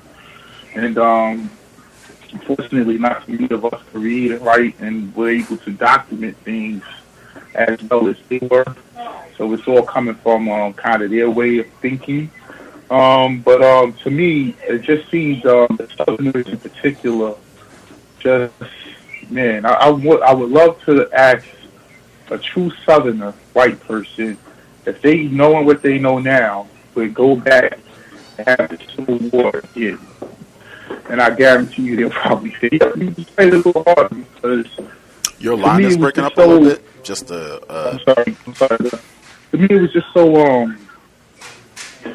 it was such a stupid war for them to have. I mean, they had all the power. I think, they had all the chips in their pocket. You know, they could have just went with probably for a lesser form of slavery, and they'll still be working today. I mean, they just wanted it all, and that greed, that power to have it all, just destroyed them. And how quickly they had a plan. Other whites had a plan B and C. You know, we're gonna have the cotton coming up from here and there. I mean, they were quickly able to conform. You know, they're not planting as much in the southern states in the United States. Our stronghold, no problem. We got these niggas in Brazil. We got the coast of Africa. I mean, they got it right back to popping in a few years. I'll mute my line. Thank you. For sure. If other folks have comments they want to get in, you should get your hand up. We have about 15 minutes or so before we get to the second and final audio segment for this book. I will throw in next week. I'm leaning towards doing Leonida McLean's Foot in Each World. I talked about that book a lot. That was actually the second highest vote getter last time around. This book was third, and Medical Apartheid was first. I'm trying to break it up so we can do a book that is not so dense. Like this is, it's a historical book. It's filled with footnotes and reading about stuff that happened 200 years ago, to read something that's a bit more of an easier read and might be a bit more enjoyable and had more votes than this one. I would have to read that one. We did have a black female narrator who said she'd be down to read that book. Unfortunately, she is compiling, I believe, the Medical Apartheid audio, because there's no audio book for that one either, and I feel a bit greedy asking her to read, because that's such a big book. Medical Apartheid is very similar to this book. I think it might even be a little bit bigger than this book, but it's the same type of thing. It's a history book, lots of references. It's talking about stuff that happened 200, 300 years ago, so it's a dense read. It's something you have to use your brain computer for. So I'm trying not to go back to back with two challenging books to force people to really read and pay attention and be looking at the footnotes and all of that, to have a easier book. I was even going to get a novel in there, and then we could do Medical Apartheid. But as I said, I don't feel like asking her to take up all of her time to do 2 consecutive books. So if there are any black females that would like to do the narration for A Foot in Each World, let me know. It's kind of short notice in my view, because you'd have to have the book by next Friday, and you'd have to have the audio for the first segment complete by next week. So if anybody is down, let me know. If not, I can read it. We have done that before, where it was we had a male author, but the audiobook was narrated by a female. So we have had that before. I don't think it's that big a deal, but it would be cool to have a black female reading a book authored by a black female. But I think that's our choice for next week. Anywho, back to this text for this week. LaRon Bennett Jr., Forced into Glory, his biography on Abraham Lincoln, I think folks should definitely read. It's almost on the tip of my tongue to say that is a must read for black people, because there's so many lies that get told about the Civil War and the purpose for it and Abraham Lincoln, and his book specifically is focused on Abraham Lincoln. This guy was a racist. This guy was not some fan of black people. He was not in love with black people and thinking, oh yeah, we got to have the niggers free. And I'm looking at, that's just total nonsense. And he goes through and gives different racist jokes that he told, and his stance on slavery, just whatever is expedient. I'm just trying to keep the white team together. I'm not concerned about these niggers. If we can keep the white team together, keeping slavery, fine, let's do that. If we can keep the white team together and get rid of it, fine. And even if we are going to get rid of it, let's get the niggers out of here. Send them someplace else, out of the country or what have you. Outstanding text. Black author. I think people have touched on that, where it's so infrequent, where you have an actual black person who is writing, so you get it from their perspective as opposed to the perspective of a race soldier. But LaRon Bennett Jr. and one of our previous guests, Richard Lawrence Miller, he is a well-known, highly regarded Lincoln biographer. He has written like 4 gargantuan volumes, like you can lift weights with the book about Abraham Lincoln. Same thing. He goes through and has tons of racist jokes that Lincoln told. It was even, I was thinking, very apropos that we had Dixie playing at the beginning of the song, because he talks about how much he loved that song. I think even for America Aflame, book that we did some years back on the program, White Author, it's also about this period, the Civil War leading up to it, and the massive white terrorism that took place during and after the Civil War. But he also talks about that and gives a lot of great information about Abraham Lincoln, and kind of dismissing some of that just racist nonsense about Lincoln is not a racist or he's a friend of black people. Anywho, direct commentary from the text where he says, Baptist, that this is right at the beginning of the section for this week, for the millions of people around the globe who hope the modern world would bring liberation from ancient tyrannies. The death of promise of freedom for all in the United States meant the death of the world's hopes for liberation. I just feel like that is, pretty massive act of racism on his part. There are not millions of people around the world who are sad and moaning about the state of enslaved black people in the United States. That is just total nonsense. He has presented no evidence in the book, and I don't think anybody else can either. Slavery is on and popping in Cuba at this time, Brazil. They're still, even though by this point England has abolished the slave trade. They're not going and stealing black people from the continent directly. They still have got all sorts of pirate slave ships that are on and popping, and all of the English colonies. Slavery is still legal and extremely profitable. So, I mean, that's just total nonsense, and it directly contradicts what he says later in the book and what he had said previously when he said that most northern white people that were against the slave power, they hated black people. And he said it again this week, that Abraham Lincoln knew that most white people in the North, they were not fans of black people. So, I mean, that's just absurd to even make a statement like that you've got some sort of huge movement of people that are, outraged about this and concerned for the humanity and liberty for Southern niggers. That is just nonsense, and it's racist in my view, because it's inaccurate. That's one of the chief tools of racist man, racist woman, promoting falsehood. Schadenfreude was touched up. I think we've heard that term on the program before, where he says lots of metaphors this week when he is quoting Lincoln, and Lincoln is using all these metaphors about slavery being a snake in the bed, and you better not get it out because you could hit the child and all of that. That another reason that I tell people, like, you should really be on alert when people are using these types of metaphors. When he's saying this, where, slavery is like a snake in the bed and you dare not kill it because you could kill the child, but then if you leave it there, the snake could kill the child, and all of this wrangling back. But to me, this does not sound like someone who is, I am a fan of the Negro. This does not sound like a well-meaning white ally. This sounds like a racist politician who is saying, man, let's just handle the Negro problem the best way that we can so that, we don't do any damage to white people. I'm not really here like, yeah, I'm a champion for Negro rights. I'm just trying to make sure that I don't mess up anything that's going on with whites. Moving forward, yeah, that's what I said. Lincoln acknowledged that most northern whites were reluctant to imagine a society in which African Americans could claim the rights of the free, much less the rights of the equal. That huge, like I said, there should be whole books to make that plain, because I think racists, they get a lot of mileage promoting that sort of just racist dogma that you had massive numbers. I mean, the John Brown thing, oh man, it really goes over the top, but that's just not accurate, even for white people that were against slavery. I think he has a great passage where he says, I actually see if I can get it directly, where they are trying to compromise. White senators are trying to compromise on what they're going to do with regards to slavery. I'll read it as I come to it in the book. The whole thing about John Brown, again, I just echo Mr. Fuller's sentiments. He's like the only person that I have heard. I even chuckled as this passage came up, because I was reminded Dick Gregory, when I played the sound clip this couple days ago. Both times he was on the program, he literally sang hymns to John Brown, literally.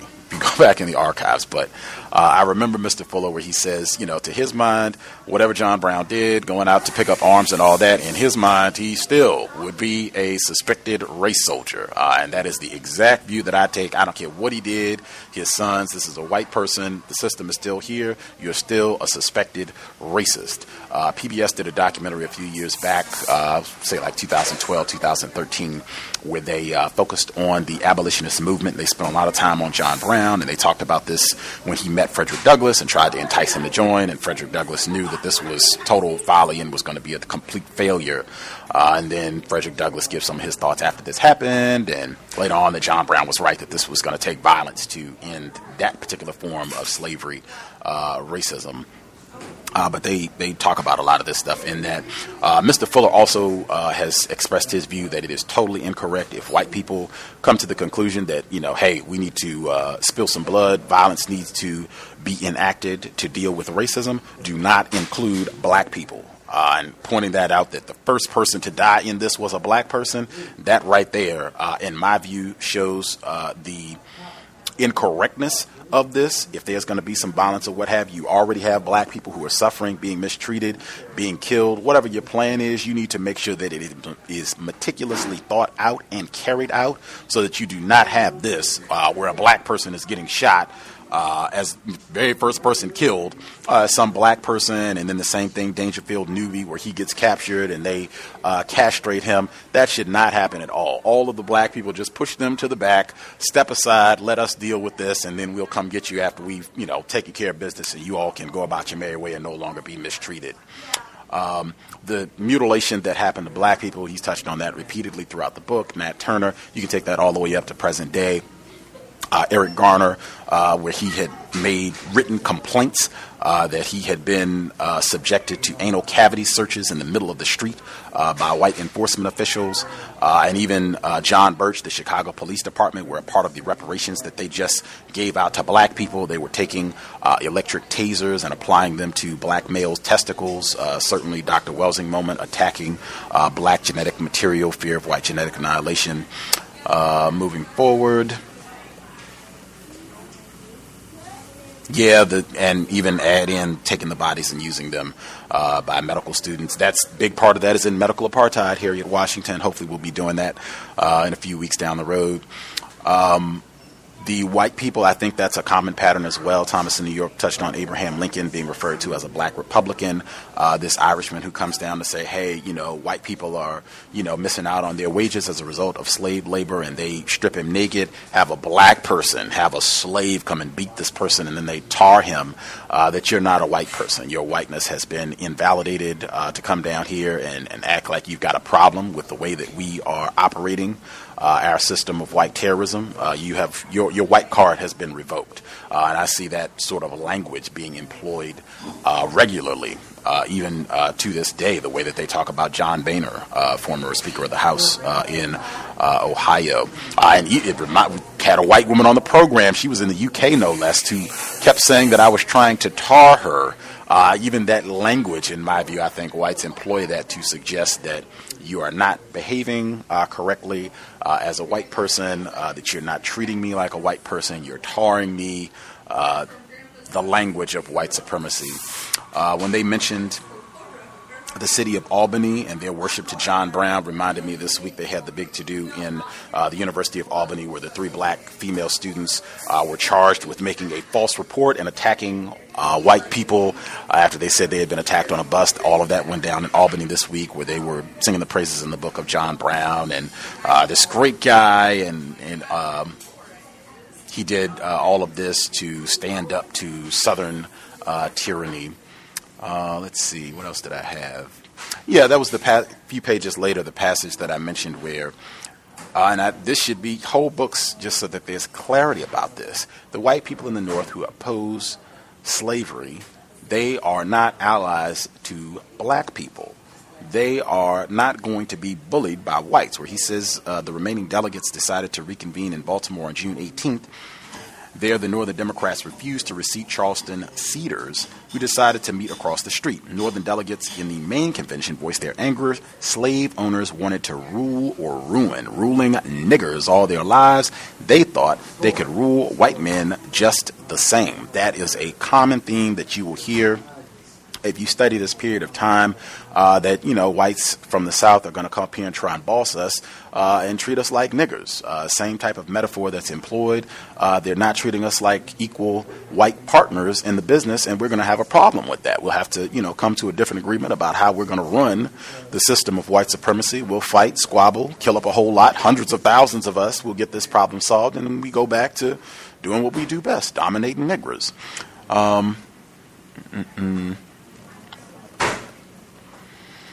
Let's see. Black Republican, I already touched on that. Great, white people use this sort of rhetoric all the time when they feel that they're not getting their way about how the system of racism should operate, that you're advocating for equality. The niggers, you're going to let them run wild and rape your daughters. They employ that same sort of rhetoric. I think they know the power, again, going back to white genetic annihilation, they know how white people process that, and if they really want to get white people, as they say, get their blood boiling and galvanize them to do whatever they think needs to be done to preserve white domination over black people, just say that. They're raping niggers. That case in Brooklyn this week where they lied and said that these black teens had raped a white girl, and then they had to come out and drop the charges. Same thing with Central Park 5, Ben Tillman, long history of that, still running well into 2016. He had a great passage. There are a few more things I could point out, but I thought he had a really great passage where he kind of breaks all of this down in terms of white slave owners in the South and them motivating non-slave owning whites to support secession and to go with them to go against the Union. In my view, this is not racial privilege. That's the term that he uses, and I've been very clear and adamant.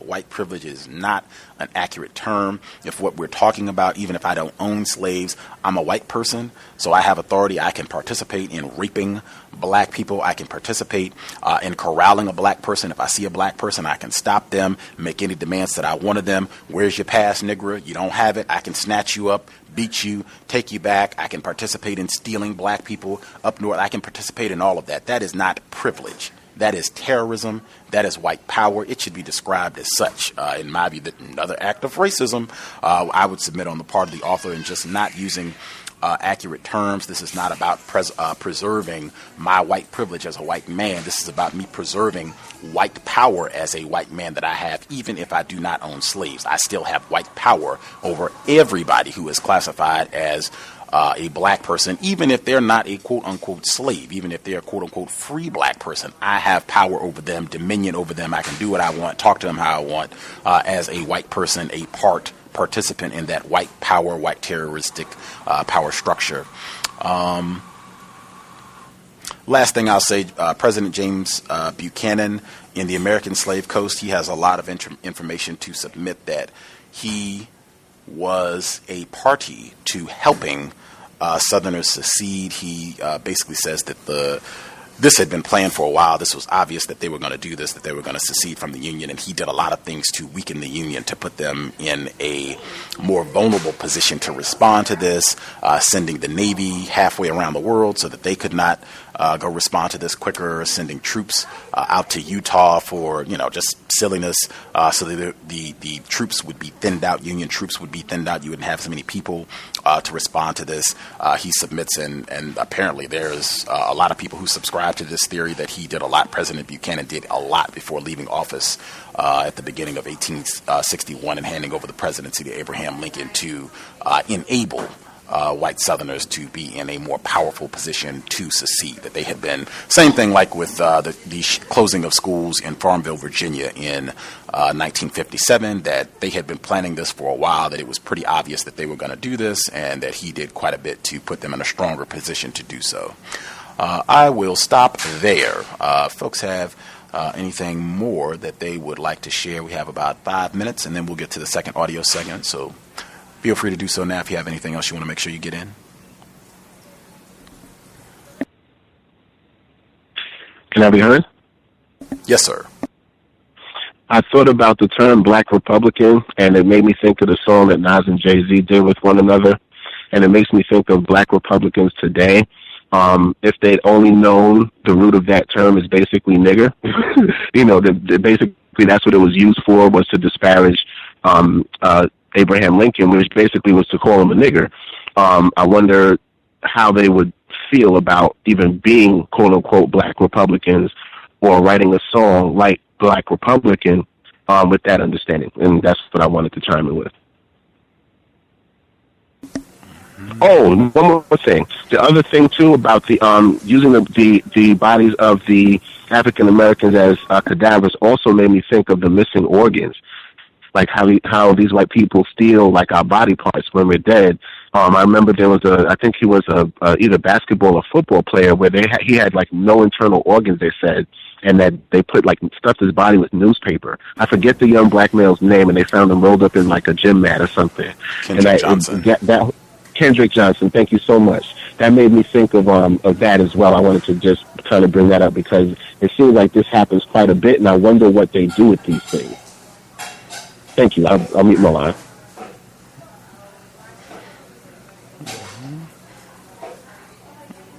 Anything else folks want to make sure they get in before we get to the second audio segment?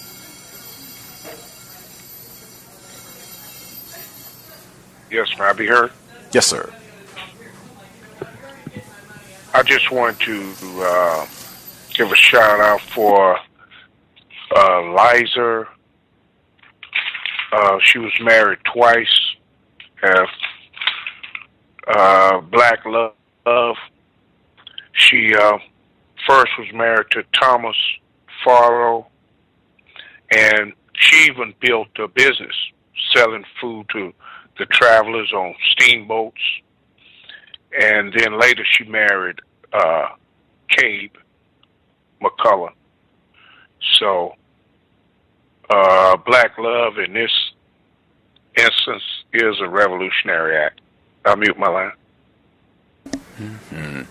I was curious to see if she got compensation, what we were talking about after Cade McCollum, after he died, if they continued giving her veteran benefits.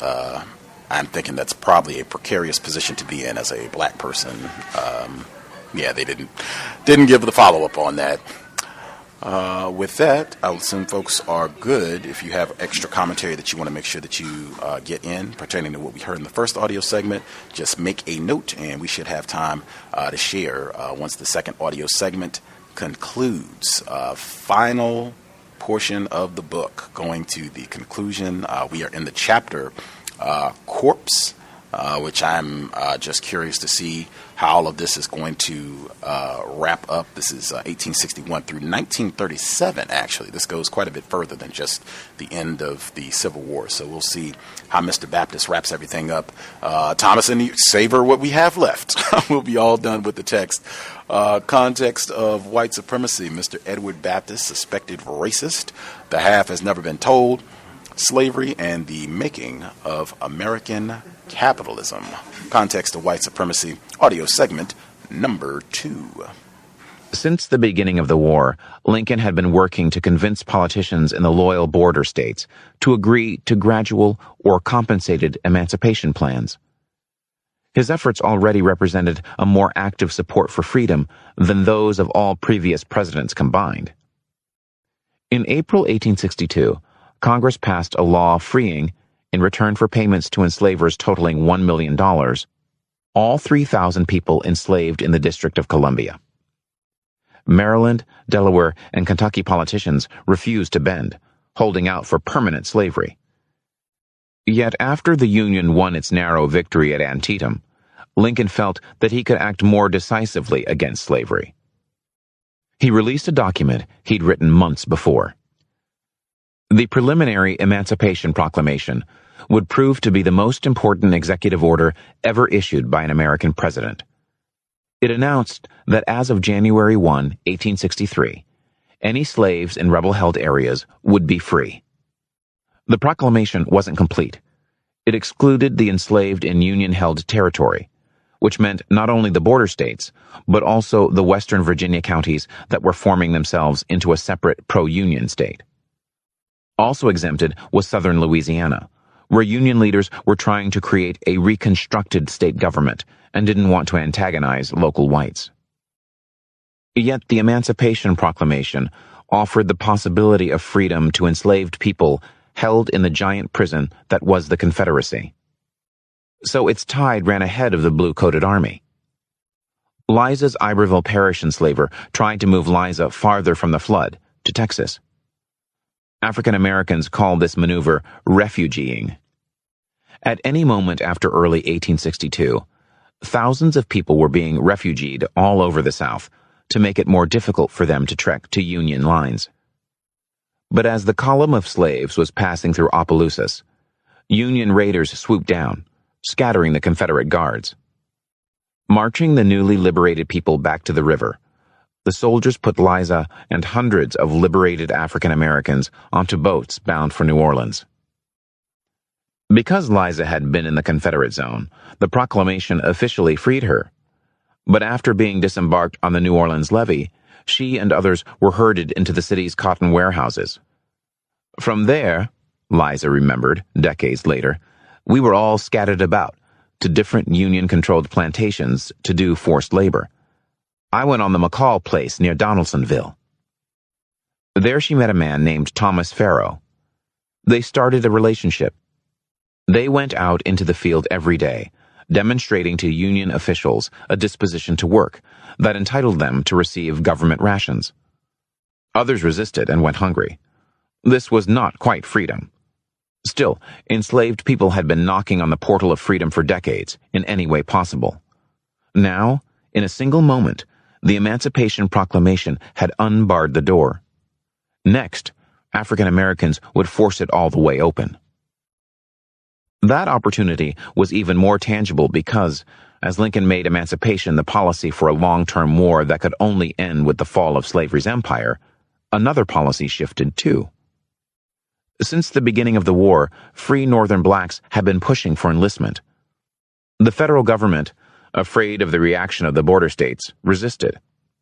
Policymakers knew that as much as many Northern whites hated the idea of disunion, many feared even more that Frederick Douglass had been right when he'd insisted that, "Let the black man get upon his person the brass letters U.S., a musket on his shoulder, and bullets in his pocket, and there is no power on earth or under the earth which can deny that he has earned the right of citizenship in the United States."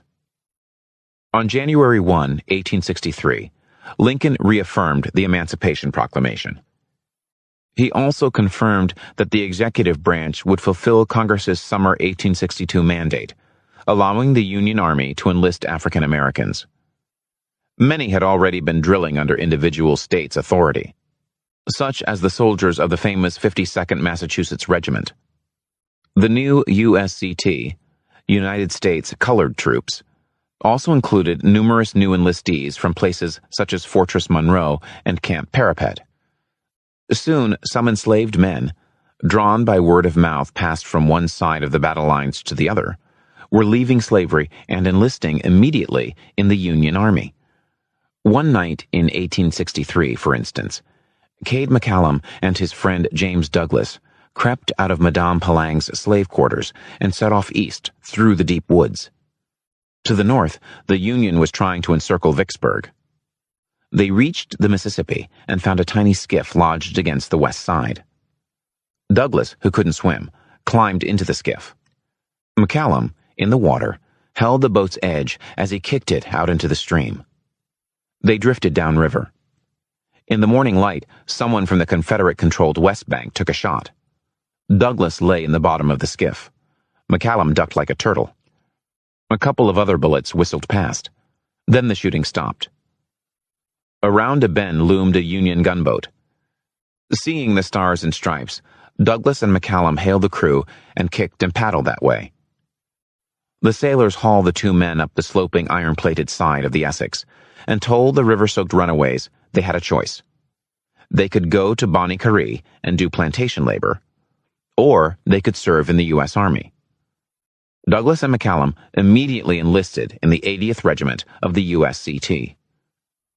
Over the next 2 years, almost 200,000 other African American soldiers, many of them former slaves, did mighty things that defined the rest of their lives. McCallum and Douglas's 80th Regiment took part in the siege of Port Hudson, one of the first Civil War battles in which black troops played a major role.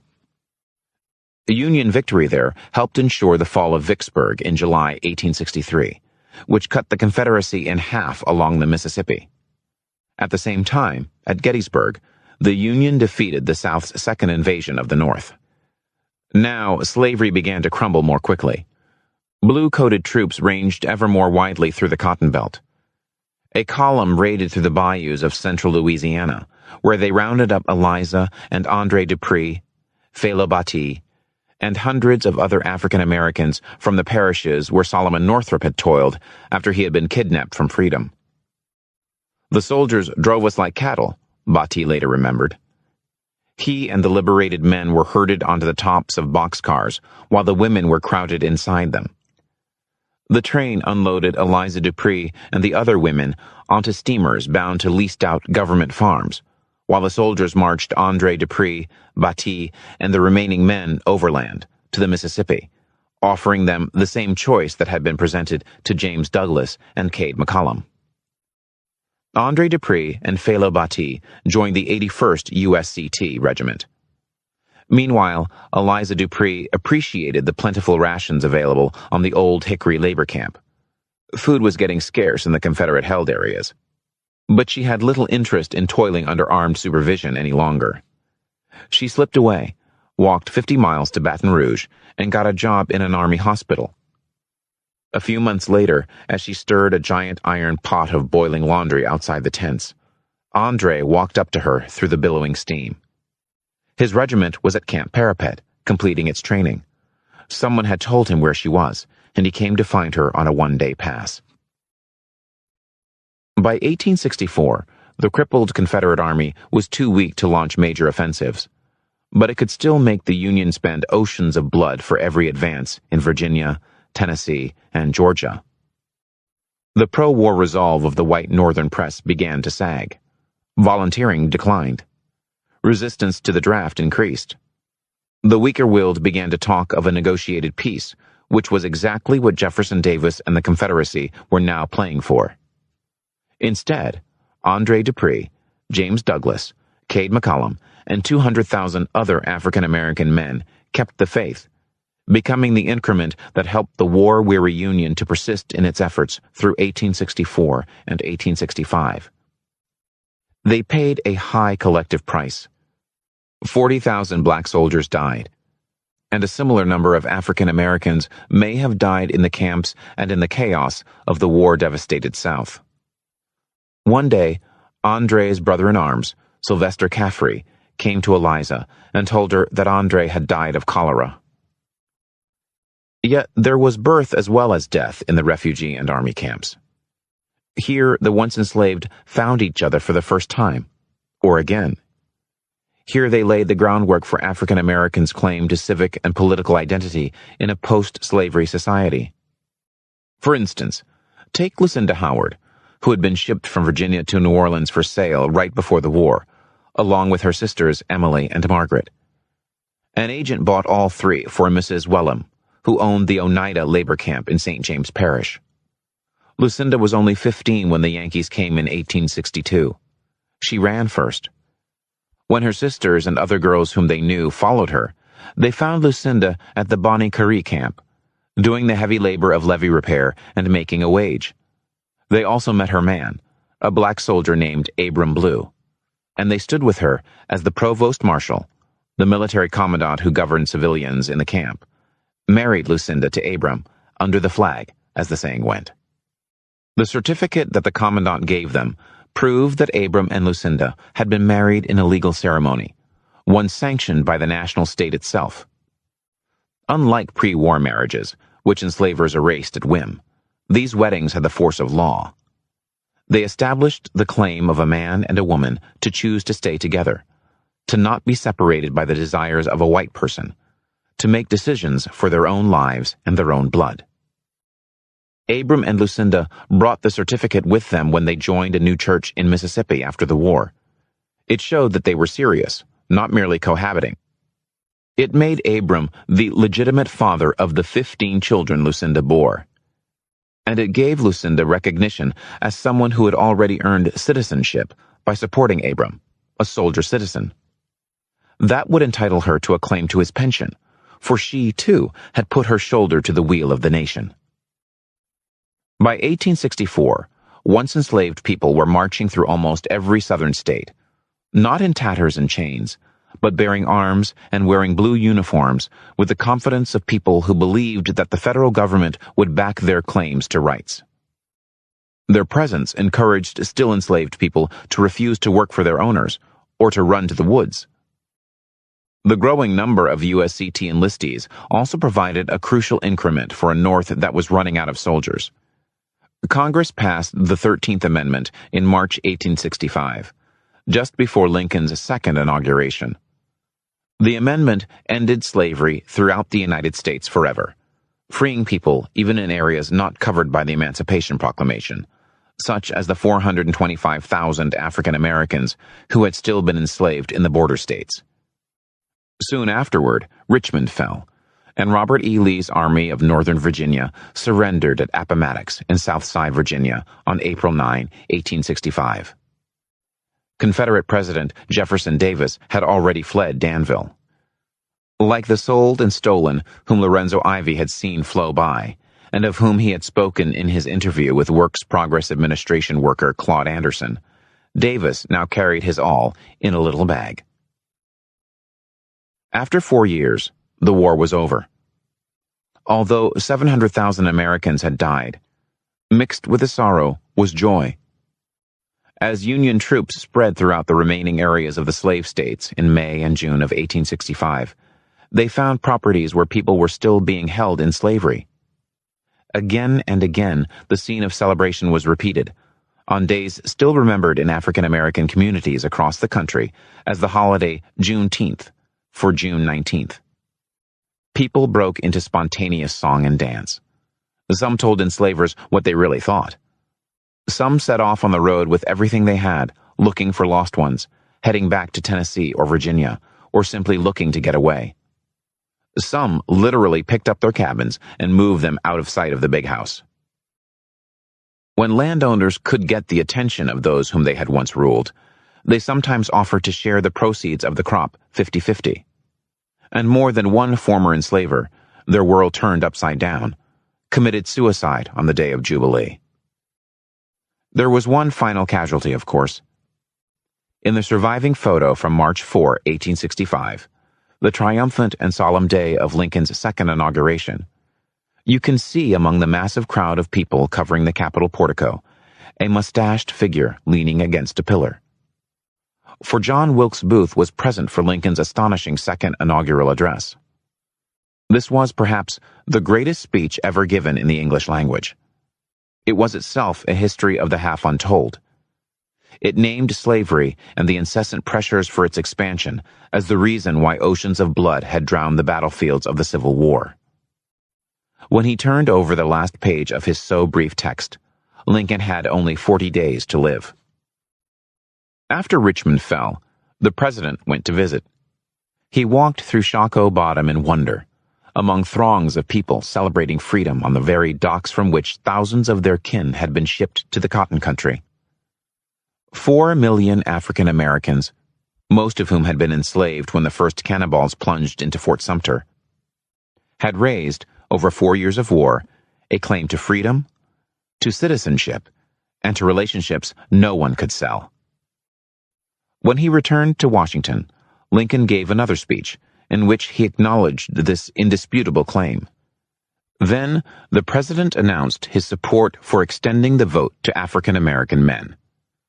Their service in battle had saved the nation. Booth was in the crowd at that speech, too. He turned to a friend. Lincoln's announcement, Booth snarled, means nigger citizenship. Now, by God, I'll put him through. And on Good Friday, 1865, April 14, he murdered the president.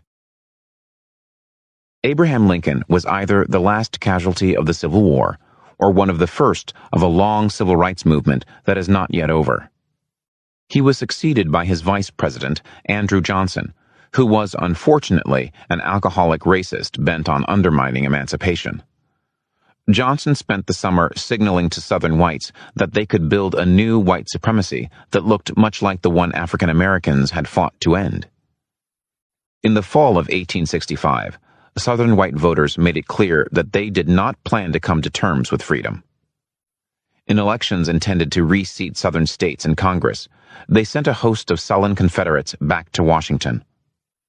At the same time, whites in Southern legislatures were trying to keep the status of African Americans as close to slavery as possible, passing vagrancy laws to limit mobility, proposing apprenticeship laws binding black youths as unfree laborers in white families, and making troubling threats about bringing back the whip as cotton-picking rates declined. Angered by Southern whites' unwillingness to admit that they had lost the verdict of war, Northern Republicans in Congress, led by a faction called the Radicals, took control of Reconstruction. Overriding Johnson's objections, they refused to seat the newly elected Southern representatives and senators. They passed a series of bills that took the vote away from most ex-Confederate officers, and they extended the power of the Army and the Freedmen's Bureau to impose new labor systems on the Cotton South. The Freedmen's Bureau sent agents into Southern counties to mediate between land-owning, cash-poor planters and the formerly enslaved. African Americans wanted, above all, to avoid anything like the pushing system or the whipping machine. No more driver's lash, no weighing up and recording, nothing that resembled that. They wanted mothers to have a chance to care for their babies and tend their gardens. They wanted men to be able to plow without other men riding behind them with guns on their hips. They wanted children to go to school instead of doing field work all year.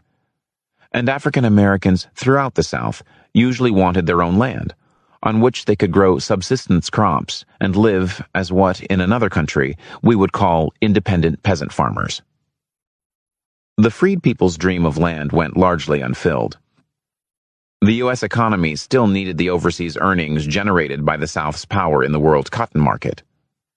Therefore, just as had been presaged in South Carolina and Louisiana during the early years of the war, neither post-war federal policymakers nor white landowners were interested in seeing the freed people become landowning small farmers.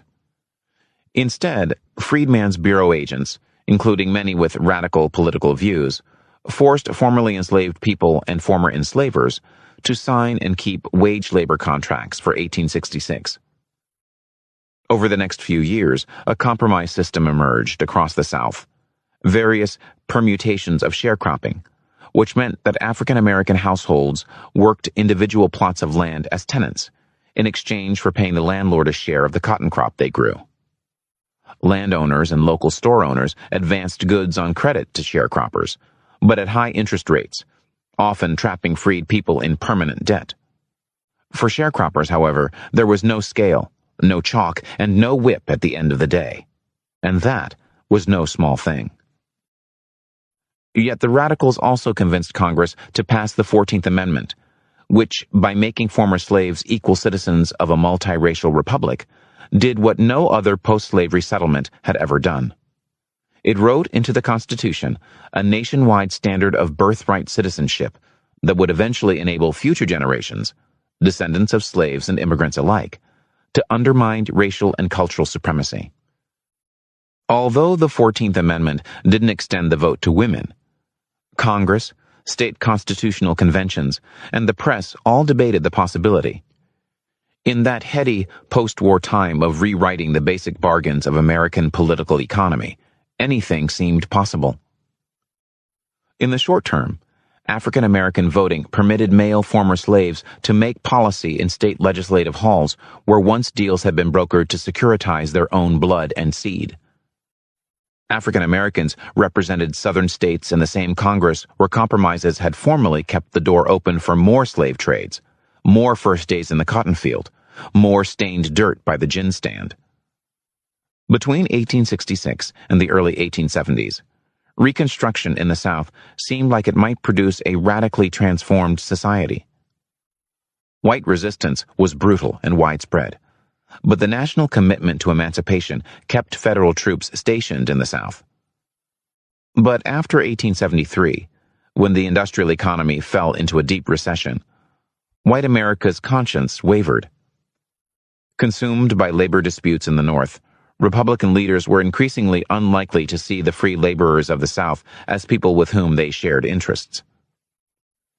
African Americans were watching the promise of emancipation, the heady days of eagles on brass buttons and unions under the flag, slowly begin to sag and fade, like Thomas Farrow and Liza, who moved to New Orleans after the war. She built up a business selling food to travelers on steamboats, and she bore Thomas 2 children. They struggled on to make free lives, but the world turned, compounding the universal tragedies of human life, amplifying failures, and speeding hope's decay. Thomas died in the 1870s during a smallpox epidemic that swept through Black Louisiana. Liza then moved to St. John the Baptist Parish and got a steady job working on the plantation of John Webb. She met Cabe McCallum, who was a supervisor there. The war had battered his body, and he could only do hard labor sporadically, but he drew the workers' respect. One day in the late 1870s, Cade's old Army brother Amos Gale came to see him, at rice-cutting time. He met Liza, who had moved herself and her 2 children in with Cade. Although there was nothing to eat in the house but a dried alligator hanging up there, Cade and Liza cut it down, cleaned it, and shared it with Amos. Outside the cabin, the dark was coming down. Across the South, night riders went out, hooded in white, burning, raping, beating, and killing. They stole one state's elections after another. They torched the houses of black folks bold enough to buy land, or even bold enough to paint their own house for that matter. They rode to Washington and made deals. To resolve the disputed presidential election of 1876, Northern Republicans made a corrupt bargain with the South's Democratic rulers to let the latter have home rule. The Redeemers, as the white Southern Democrats called themselves, changed the laws to roll back as much of Reconstruction as they could.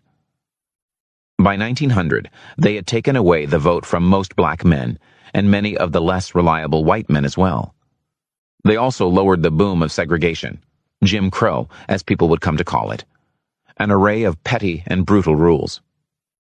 This forbade African Americans from, for instance, drinking from the same water fountains as whites, eating at the same restaurants, and attending the same schools.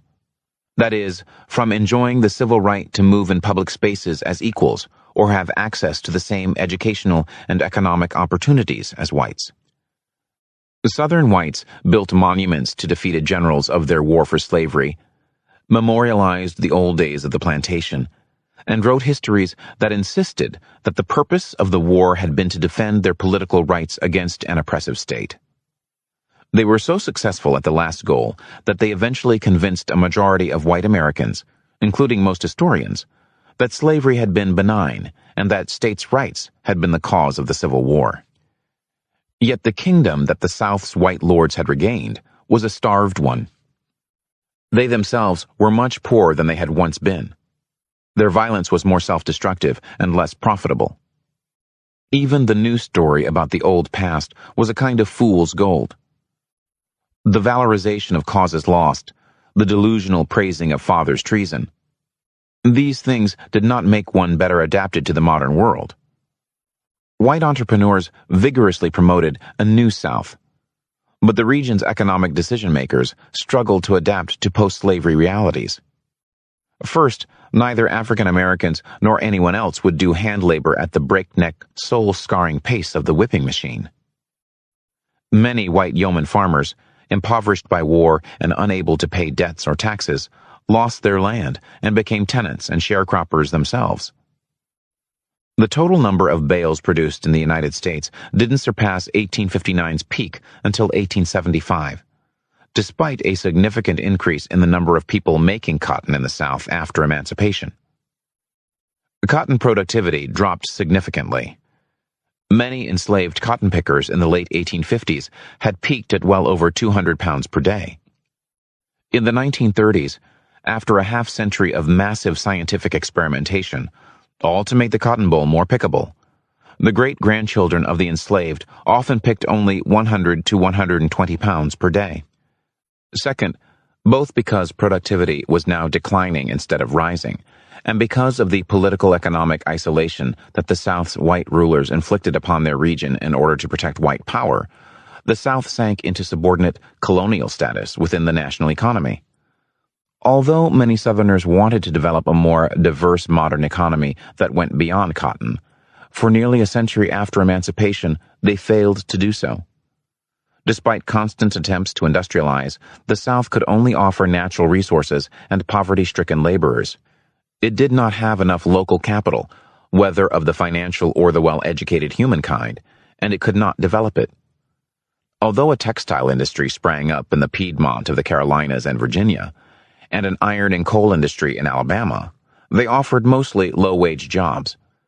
Non-textile industries suffered in the competition with more heavily capitalized northern industries, which literally rigged the rules, such as the price structures that corporations used to ensure that Pittsburgh's steel would cost less than Birmingham.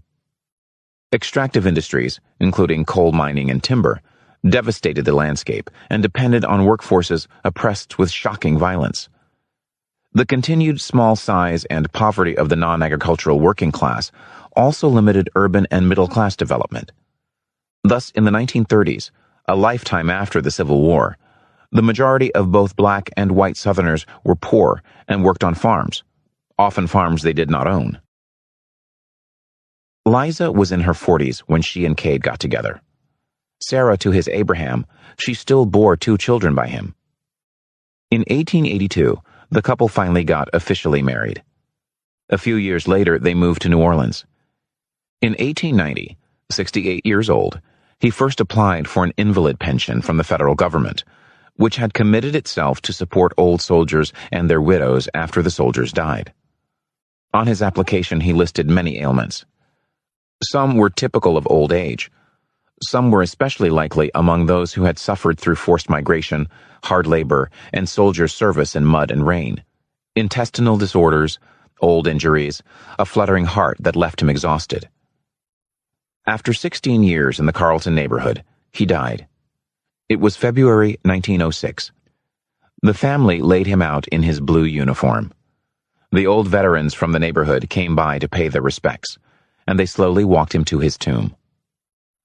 On that cold day, as Liza walked back from the cemetery to the house where she would now have to live with her son and his family, not only was Cade McCallum lying dead in his tomb, what was worse was that he seemed to have been defeated, and Liza too. Slavery was gone, but Jim Crow was alive. Almost all Southern African Americans were shut out of the ballot box and the political power it could yield. Segregated public accommodations and schools promised that they and their descendants would be second-class citizens for the foreseeable future. The young people who took the train north to Chicago and New York found that even outside of the South, they faced segregated workplaces and neighborhoods, a door of opportunity only intermittently and partially open. But the body of African America, stretched and chained and stretched again, the body whose tongue and spirit and blood had developed alongside slavery's expansion, was still alive.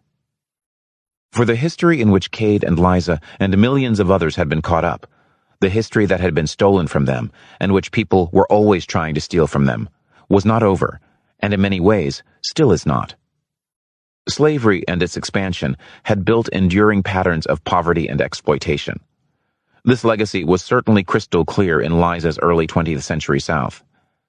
African American households had virtually no wealth, for instance, while a substantial portion of the wealth held by white households, even after emancipation, could be traced to revenue generated by enslaved labor and financing leveraged out of their bodies before 1861. More broadly, the history of feet and heads, hands, tongues, breath, seed, blood, and backs and arms had made all of African America, the United States, and the modern world. The shaping began in the 1780s. The possibility of profit from forced migration kept the United States together through the lean years after the American Revolution. The Constitution's compromises built a union on slavery and embedded its expansion, some thought temporarily, some thought permanently, in the fabric of the American political economy. For the 70 years that followed, a full biblical lifespan, enslaved people were marched and shipped south and west. African Americans' hands and creativity, turned against themselves and even against each other at times, made commodities and built an archipelago of slave labor camps, a literal organism of economic production. From markets built on the labor and the bodies of enslaved people, and from the infrastructure laid down to ship the product in and out, came economic growth. But from this economic growth came not only wealth, but also political power in the councils of the nation. Poor white men insisted that they too should enjoy the psychic rewards of right-handed power on slavery's frontier, and from that came temporary defeat for arrogant planters.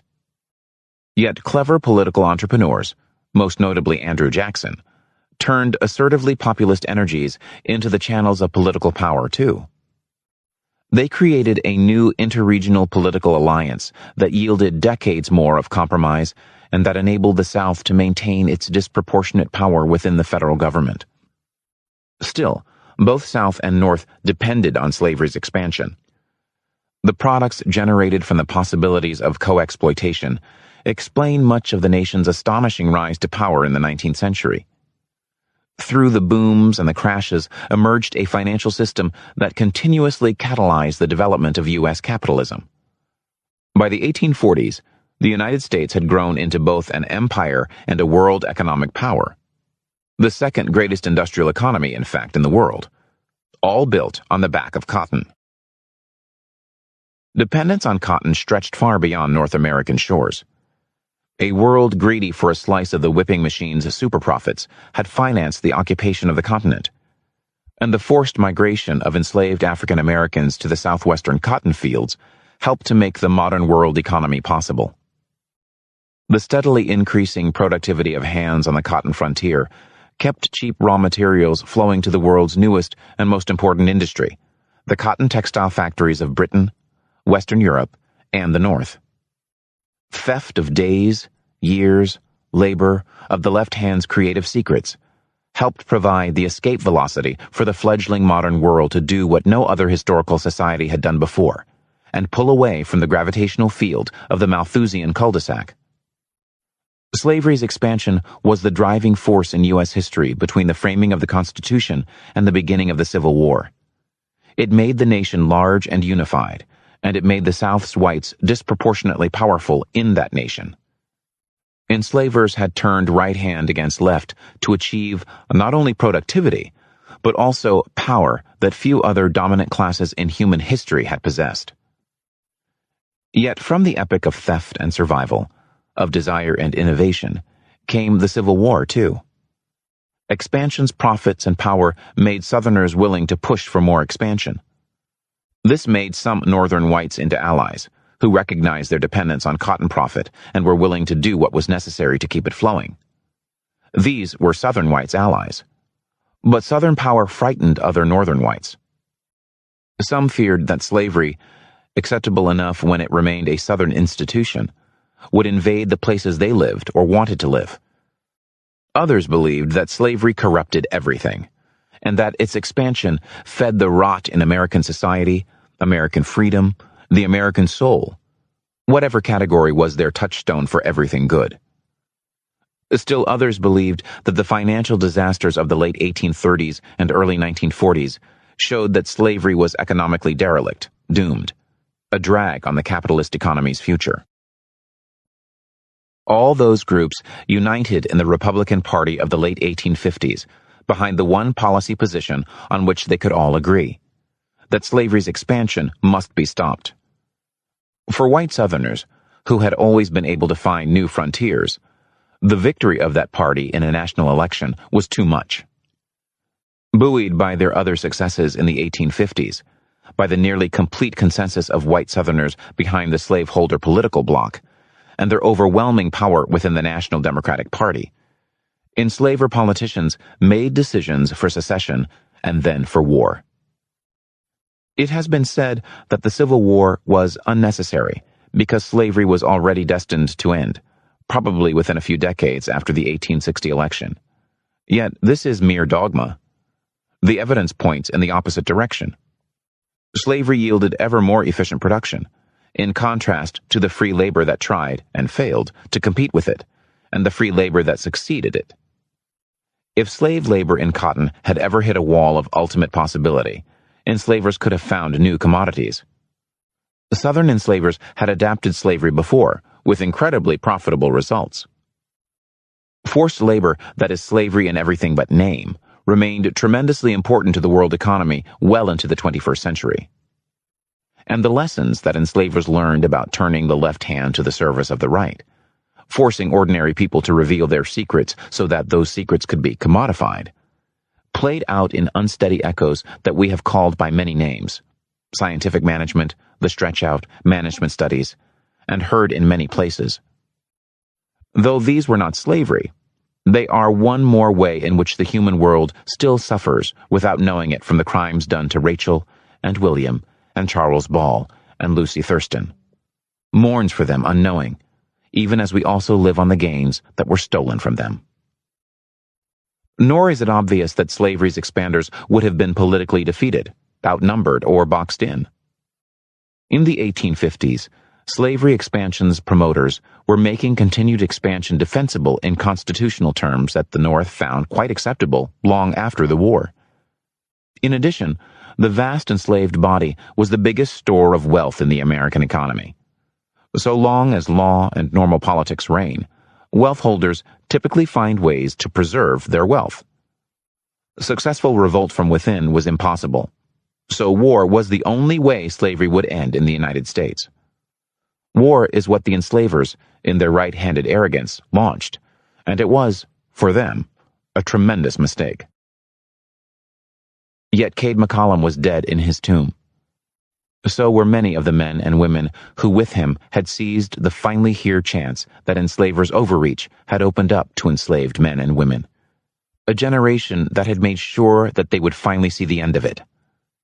But dead, too, it seemed, were the dreams of equality, independence, of redeeming the thefts of slavery's deepest, longest journeys. Liza, toiling up the street in the cold, might have seen little chance of reversing the process of decay. In 1937, when Claude Anderson came to talk to Lorenzo Ivy, she might have still said the same thing. Indeed, though former enslavers and their descendants had lost much of their power through defeat in the Civil War, they had regained some of it by the early 20th century. The Southern white elites continued to wield disproportionate power through the next 100 years. The willingness of many white Southerners to unite around the idea of hanging on to racial power made the South a swing region, and white Southerners a defined interest group, willing to rejoin whichever national party was willing to cater to its demands. That was only one of the ways in which the bitter fruit of the Southern elites, and their defense of slavery and of their own power, continued to gall democracy everywhere in the country. In another case, the federal judiciary took the Calhounian argument for the independence of slave property from majority control and made it, in the form of the so-called Lochner Doctrine, a defense of rampant industrial power in the face of attempts to regulate workers' safety, consumer health, and environmental impact. In yet another case, scientific racism had a long history after the fall of the Confederacy. It was used to justify anti-Semitism, the extermination of native peoples around the world, brutal forms of colonialism, and the exclusion of immigrants. And it continued to be used to justify discrimination against the descendants of the enslaved.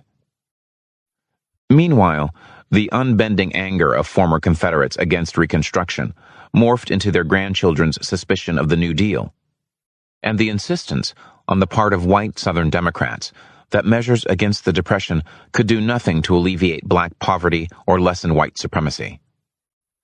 Compared to their dominance of U.S. politics through much of the antebellum period, and their ability to consume disproportionate quantities of the fruits of antebellum national economic growth, the post-war Southern white upper class achieved only a truncated triumph. Yet, white folks still kept the black folks who toiled for them in poverty, forcing African Americans to take the implicit and explicit insults of life in the Jim Crow South in silence, lest they die brutally at the hands of mobs with or without badges. No wonder so many African Americans saw no chance for freedom but to leave. Still, there were things that, for all their power, even the pre-Civil War enslavers themselves had not been able to control. They would create a system that seemed to reduce African Americans to body parts: feet walking like a chained machine, hands on the block and hands picking, minds and nervous systems yielding revenue, providing entertainment and pleasure. Yet there were two ways to look at the body of African America, sutured together in the trauma of slavery's expansion. The body had two forms, two instances. One profited enslavers, and in fact, white America, North and South, had again and again agreed to co-exploit this body, which was the new slavery of the cotton fields. This African America, created by expansion, was marked by vast suffering. In it, hundreds of thousands of people died early and alone, separated from their loved ones. Millions of people were lost by millions of people. By the water's edge, they parted. But tongues also spoke words that enslavers did not hear. Lungs breathed a spirit that would not yield. Enslaved men and women watched and guarded and stilled their blood, and trained their seed to wait. Even when enslavers realized, in particular moments, that enslaved people had created something else, an identity, a political unity, a common culture, a story, and a sense of how it shaped them and made them one, enslavers had forgotten or willed themselves to forget. So people survived and helped each other to survive, and not only to survive, but to build.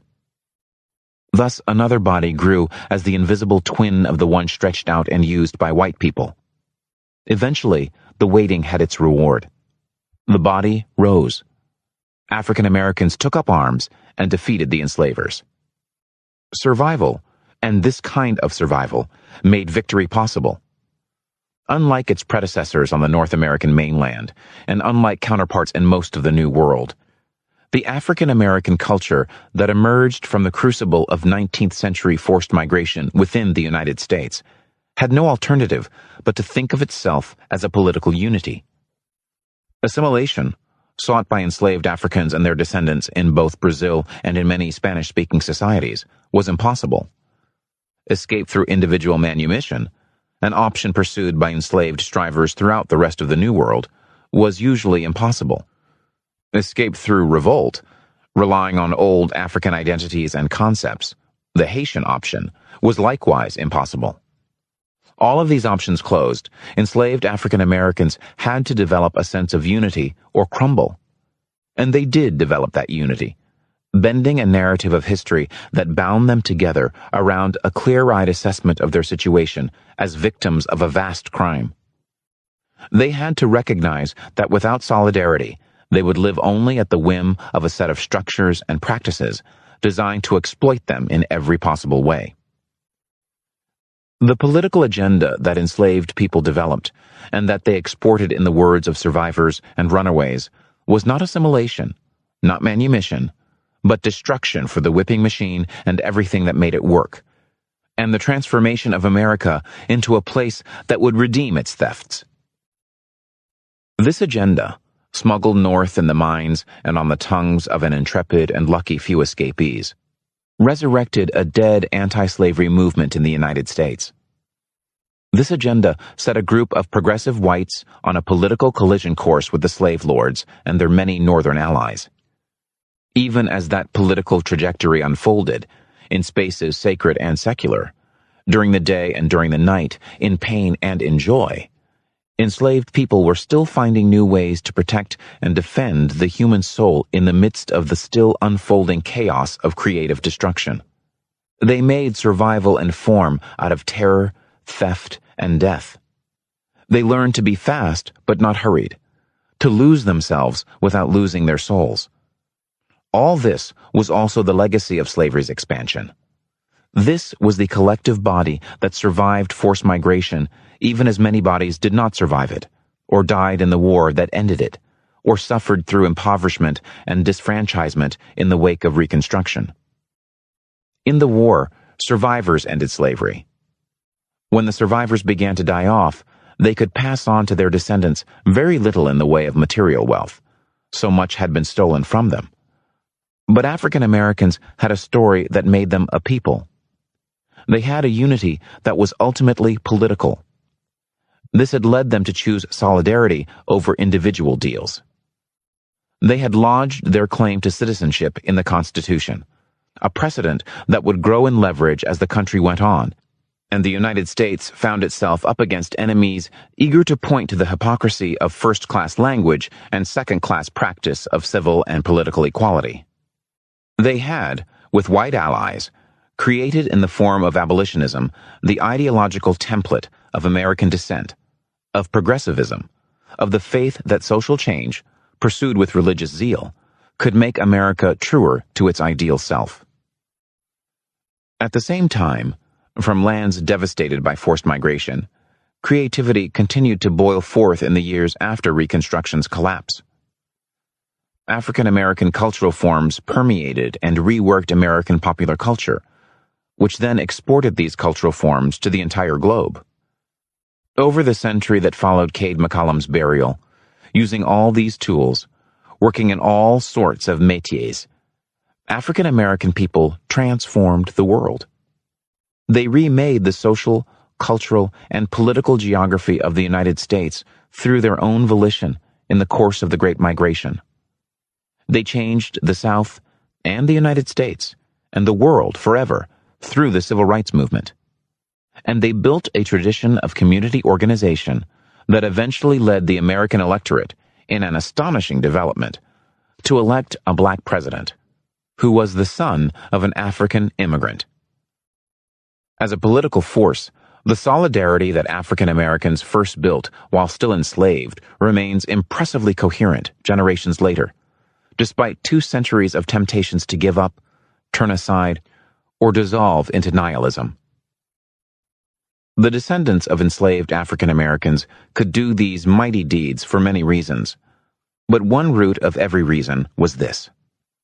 Those who survived slavery had passed down what they had learned: the gifts, the creations, the breath of spirit, songs that saved lives, lessons learned for dimes, the ordinary virtues, and the determination to survive the wolf. The lessons came down in the strong arms that held babies in sharecroppers' cabins, in the notes of songs, in the rocking of churches, in jokes told around the water bucket on hot days of cotton picking, and in lessons taught in both one-room schoolhouses and at places like Hampton. Day after day, year after year, the half untold was told, and in the tomb, the body stirred. The wind washed the sun clear of clouds. Claude Anderson scribbled the last few words with his pencil, and then noticed that the old man had come to a stop. The sunlight had marched far across the pine board floor. It must be well past noon. Glancing up, Anderson saw Lorenzo Ivy looking at him with a calm smile, one that belied the catalog of horrors he had detailed. Outside, children were calling to each other in wild play. Anderson heard 2 pairs of bare feet shooting down the street in chase. He could feel the dirt kicking out behind his own heels only a few years since. Somewhere across the sea, people peered up through the barbed wire at guard towers. The story being told to justify the machine guns was one of the prisoners' subhuman race.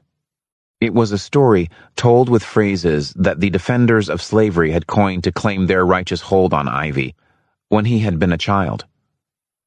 Somewhere across the sea, a man in a gulag huddled under a blanket woven from cotton picked by Anderson's and Ivy's lost cousins. Somewhere across the ocean, a child in a tavern entrance heard a record playing, heard a shocking combination of correctness and violation, a trumpet singing a new song.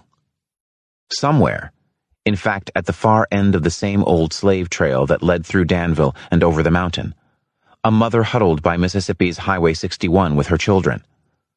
Put out with the coming of the tractor, she clutched a Chicago address in her hand. And somewhere, not far from Danville, Law students 3 generations from slavery huddled, planning the next move against Jim Crow and lynching. Another shift of wind shook the curtains.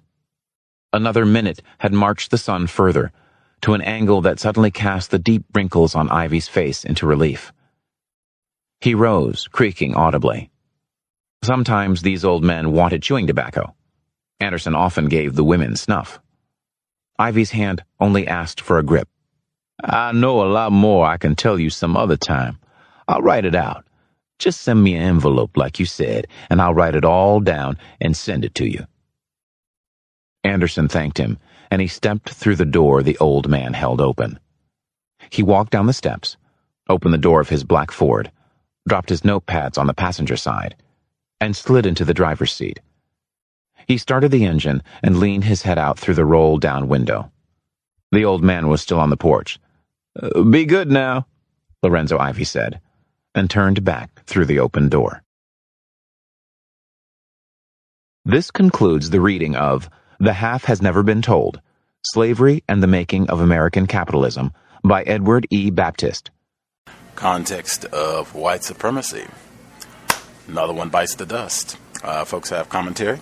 Feel free to chime in. The number 641-715-3640. The code is 564-943#. Press *6 if you would like to participate. Number one, I wanted to get in. Our listeners in Canada would definitely say that just because you are north of the U.S.-Canada border does not mean that you are free, no longer subject to the system of racism, white supremacy. I think they pointed that out pretty consistently since we've had more Canadian listeners participating on the program, that gets stated a lot, that Canada is haven for Negroes, and nothing could be further from the truth. 18th century, 21st century, whichever time period you would like to discuss. The other point that I wanted to get in, follow-up to this book, if people wanted to do more reading to just get additional details, kind of where this left off. Certainly Ben Tillman and the Reconstruction of White Supremacy would be a great one to get more detail about the terrorism that ensued after the conclusion of the Civil War.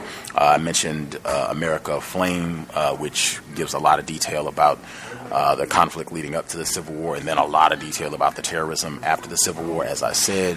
LaRon Bennett, Forced into Glory, black author, outstanding information to just demystify and debunk notions of Abraham Lincoln as some non-racist, well-meaning white guy. Outstanding text. All of these are bigger book we have done, Ben Tillman and the Reconstruction of White Supremacy, but the other two books, they are pretty beefy books, but they have pretty solid information if we have folks out there who are into history and getting more details about this sort of thing. I think even W.E.B. Du Bois' book on the history of Reconstruction also is a great one with a lot of information about the terrorism that white people methodically meted out to black people after the Civil War. Even I'm reminded of Richard Williams' Black and White, the Way I See It, where he talks in detail about having to sneak off of a plantation, and this is in the 20th century, his family having to sneak off of a plantation at midnight on the threat of being killed.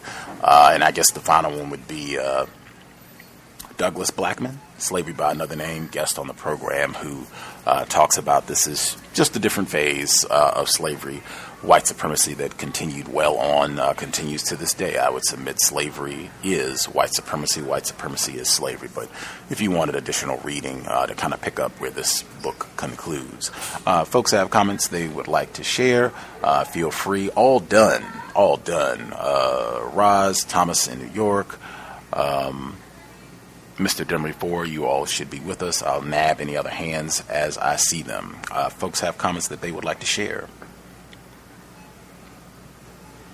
Can I be heard? Yes, sir. Yes, amen to the comment on Canada. You're absolutely right. Yeah, I was just thinking to all of those black people, Cade McCallum, Eliza, James Douglas, Andre Dupree, Abraham and Lucinda in the last section, how they tried to really maintain their family and really bond and create something lasting, they're just incredible examples of Black self-respect. These are people whose names will end up on my ancestral altar.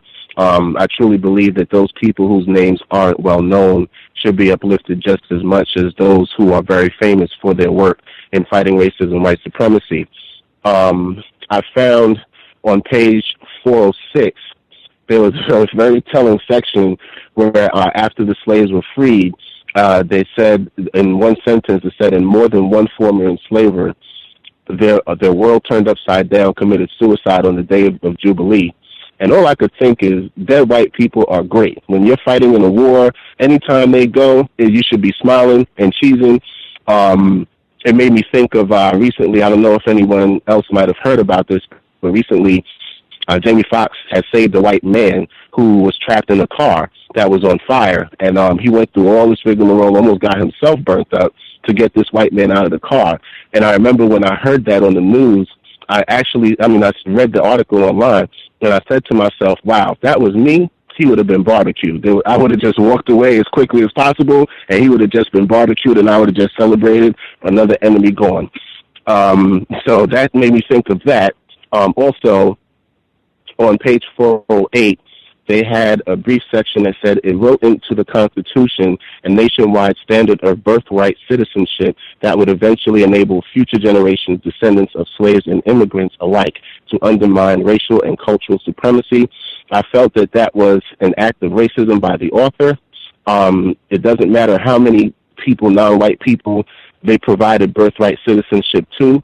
Matter of fact, it was my birth. I'm the sole person in my family born in the United States. Everyone, including my sister, was born in Trinidad and Tobago, and it was because of my birth they were given citizenship without. It was immediate citizenship based on the fact that my mother had me here, and regardless of how many non-white people they give citizenship to, it has done nothing to undermine the system of racism and white supremacy. Not in the last 500 years. And right now, they're actually trying to turn Hispanics into the proxy racists of the future. So I believe that was such an overt, blatant act of racism. It was kind of nauseating to even read it. There was a section on the following page, 409, that states, Cade's old Army brother Amos Gale came to see him at rice cutting time. He met Liza, who had moved herself and her 2 children in with Cade. Although there was nothing to eat in the house but a dried alligator hanging up there, Cade and Liza cut it down, cleaned it, and shared it with Amos. My goodness, this gave me a serious flashback, because I remember one thing my mother always told me growing up was no matter how poor they were in Trinidad, her mother always told her, you always have something, at least food, to share with anyone who comes through your home. And I remember very vividly being in Trinidad with my grandmother and watching her kill a chicken. She had a chicken farm. She killed the chicken, cleaned it, and actually that was the first time I'd ever seen a pot that could fit all 4 burners on a stove. And she cooked soup and had me go to all the elderly females and males that she knew throughout the neighborhood, bringing them bowls of soup. And that section where they had nothing but this dried alligator, and they took it down and they shared it, really speaks to our communal nature that has totally been savaged and destroyed as a result of racism and white supremacy. And it just really made me think of my grandmother and just how much even my mother carried that tradition in a lot of ways, the way we were raised growing up. And also, on page 412, there was a section that says, for 70 years that followed, a full biblical lifespan, enslaved people were marched and shipped south and west. African Americans' hands and creativity turned against themselves and even against each other at times, made commodities and built an archipelago of slave labor camps, a literal organism of economic production. I thought of that as a literal organism of people dominated by racism and white supremacy. And it also made me think to something that I said before, and it might have been during the reading of this book, but I know I said it on another episode before. White people function as a planetary white supremacist superorganism. And that is exactly how they used us. And by dominating us the way they have, especially most intensely for the last 500 years, we have become a superorganism of basically enslaved people, and that's all non-white people I'm speaking of. Also, the following page, 413, there's a section that says slavery's expansion was the driving force in U.S. history between the framing of the Constitution and the beginning of the Civil War. It made the nation large and unified, and it made South's whites disproportionately powerful in that nation. Enslavers had turned right hand against left to achieve not only productivity, but also power that few other dominant classes in human history had possessed. And right there, to me, it just speaks to their unification. It was really unified under racism, white supremacy. And the way that this is written, it just really speaks to the fact that everything that America is had to do with white people unifying under the system of white supremacy and their coordinated efforts to basically commit genocide and terrorize black people. There was another section on 416 that said assimilation sought by enslaved Africans and their descendants in both Brazil and many Spanish-speaking societies was impossible. Escape through individual manumission, an option pursued by enslaved strivers throughout the rest of the world, was usually impossible. Escape through revolt relying on old African identities and concepts, the Haitian option, was likewise impossible. All of these options, enslaved African Americans had to develop a sense of unity or crumble. And they did develop that unity, bending a narrative of history that bound them together around a clear-eyed assessment of their situation. And it says, as victims of a vast crime, I crossed those words out in the book and put victims of white supremacy. And I think it really speaks to the fact that today, like the brilliance of Neely Fuller's work and a lot of the work that Dr. Wilson has done is the fact that we have been so fragmented that and just culturally dominated by such foreign racist white supremacist concepts. It just seems like it's going to be almost impossible for us to unify. But if we can at least have the united independent concept, that code and concept, that gives us something, a benchmark for us to strive at least together to fight the biggest problem that the world has ever dealt with, which is racism, white supremacy. I found that there was an act of racism, again, by the author on page 417, just an end section of a paragraph. He said, they had, with white allies, created in the form of abolitionism the ideological template of American descent, of progressivism, of faith that social change pursued with religious zeal could make America truer to its ideal self. I felt that is an act of racism because America is racism. It was Dr. Wilson who talked about the fact that America, the word America, is an anagram, meaning I am race. So there's nothing more American than racism, white supremacy. There's nothing more American than lynching, castrating, and killing black people and raping black people and brutalizing black people. And thank you for choosing this book. I thought it was phenomenal. I'm looking forward to the next one that we plan to do. And also, I just wanted to ask if you got my guest suggestion for Jacob Holt. Yes. Oh, yes, sir. Yes, I did. Wonderful. Just peruse his site. If you haven't, you're going to be pleased with a lot of what he's done. But I'll mute my line there and give someone else a chance to speak. For sure. Anybody else that has a hand up? If you all had commentary that you wanted to get in, feel free. Yes, may I be heard? Yes, sir. Okay, that was well said.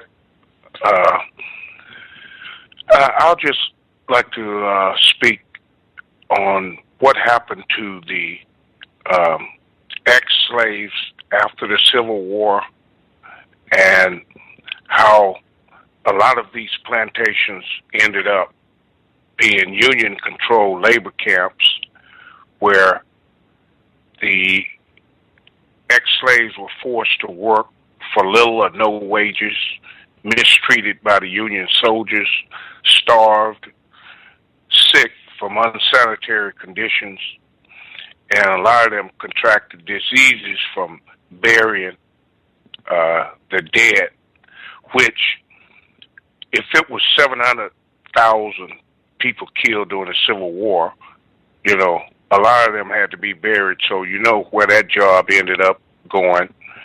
And when it spoke briefly about Robert E. Lee's Arlington's home, which is Arlington Cemetery. Now the blacks, or the slaves that were on that plantation, became the first black federal workers by becoming grave diggers for the Union soldiers.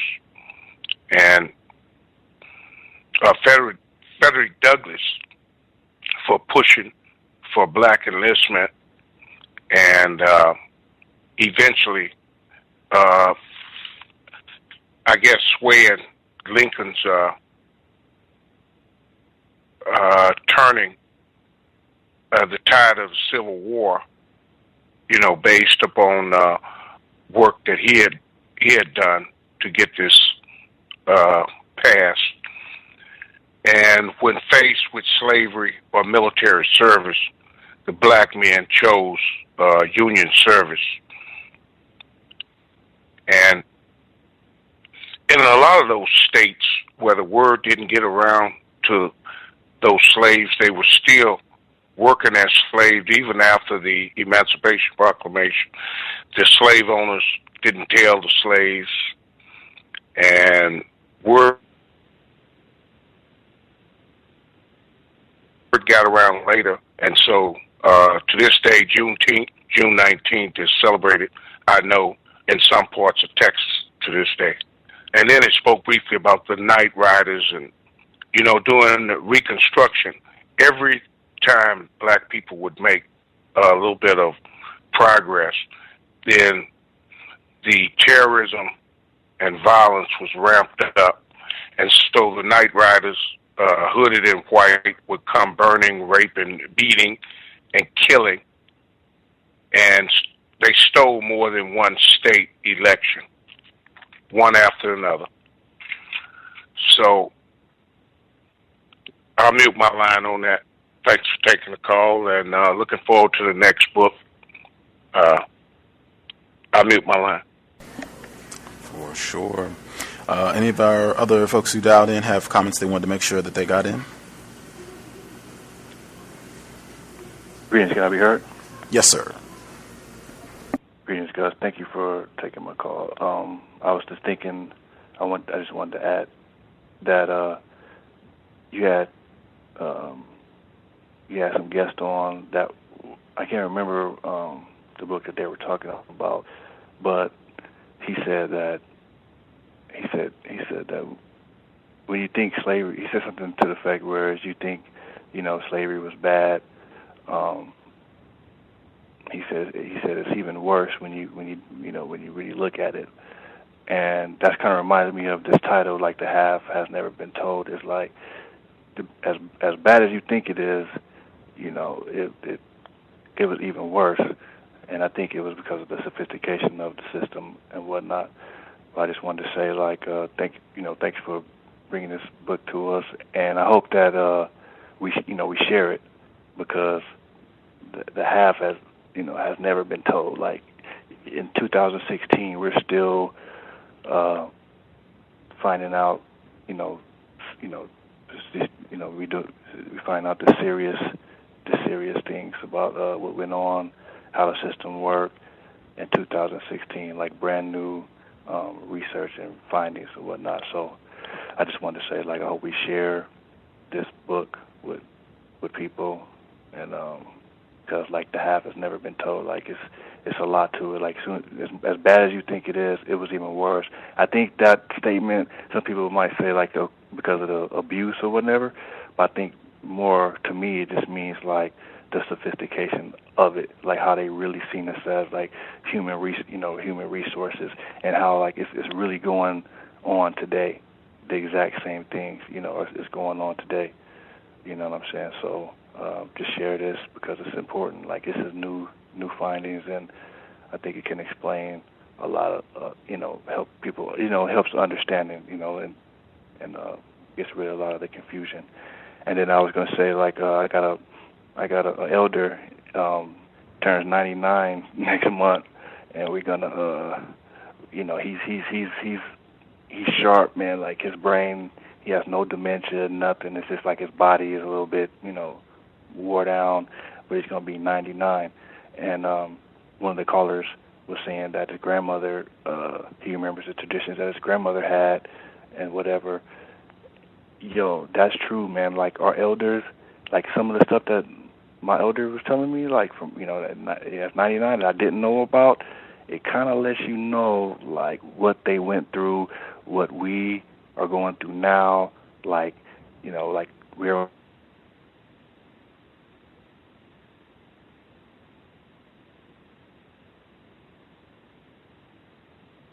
standing on their shoulders, and it's really unbelievable, man. So, like, I hope that we talk to our elders a little bit more than we do, because even like a grandmother, well, it depends on how young you are, but they can tell you some stuff, man, about like how racism, white supremacy was working back then, and they might not know all the terms and everything like that, but you're gonna get the picture, if you just give them a chance to talk about, how they had to live and work in the system, So I wanted to say, like, let's talk to our elders, interview them, maybe, So thank you again, Gus, for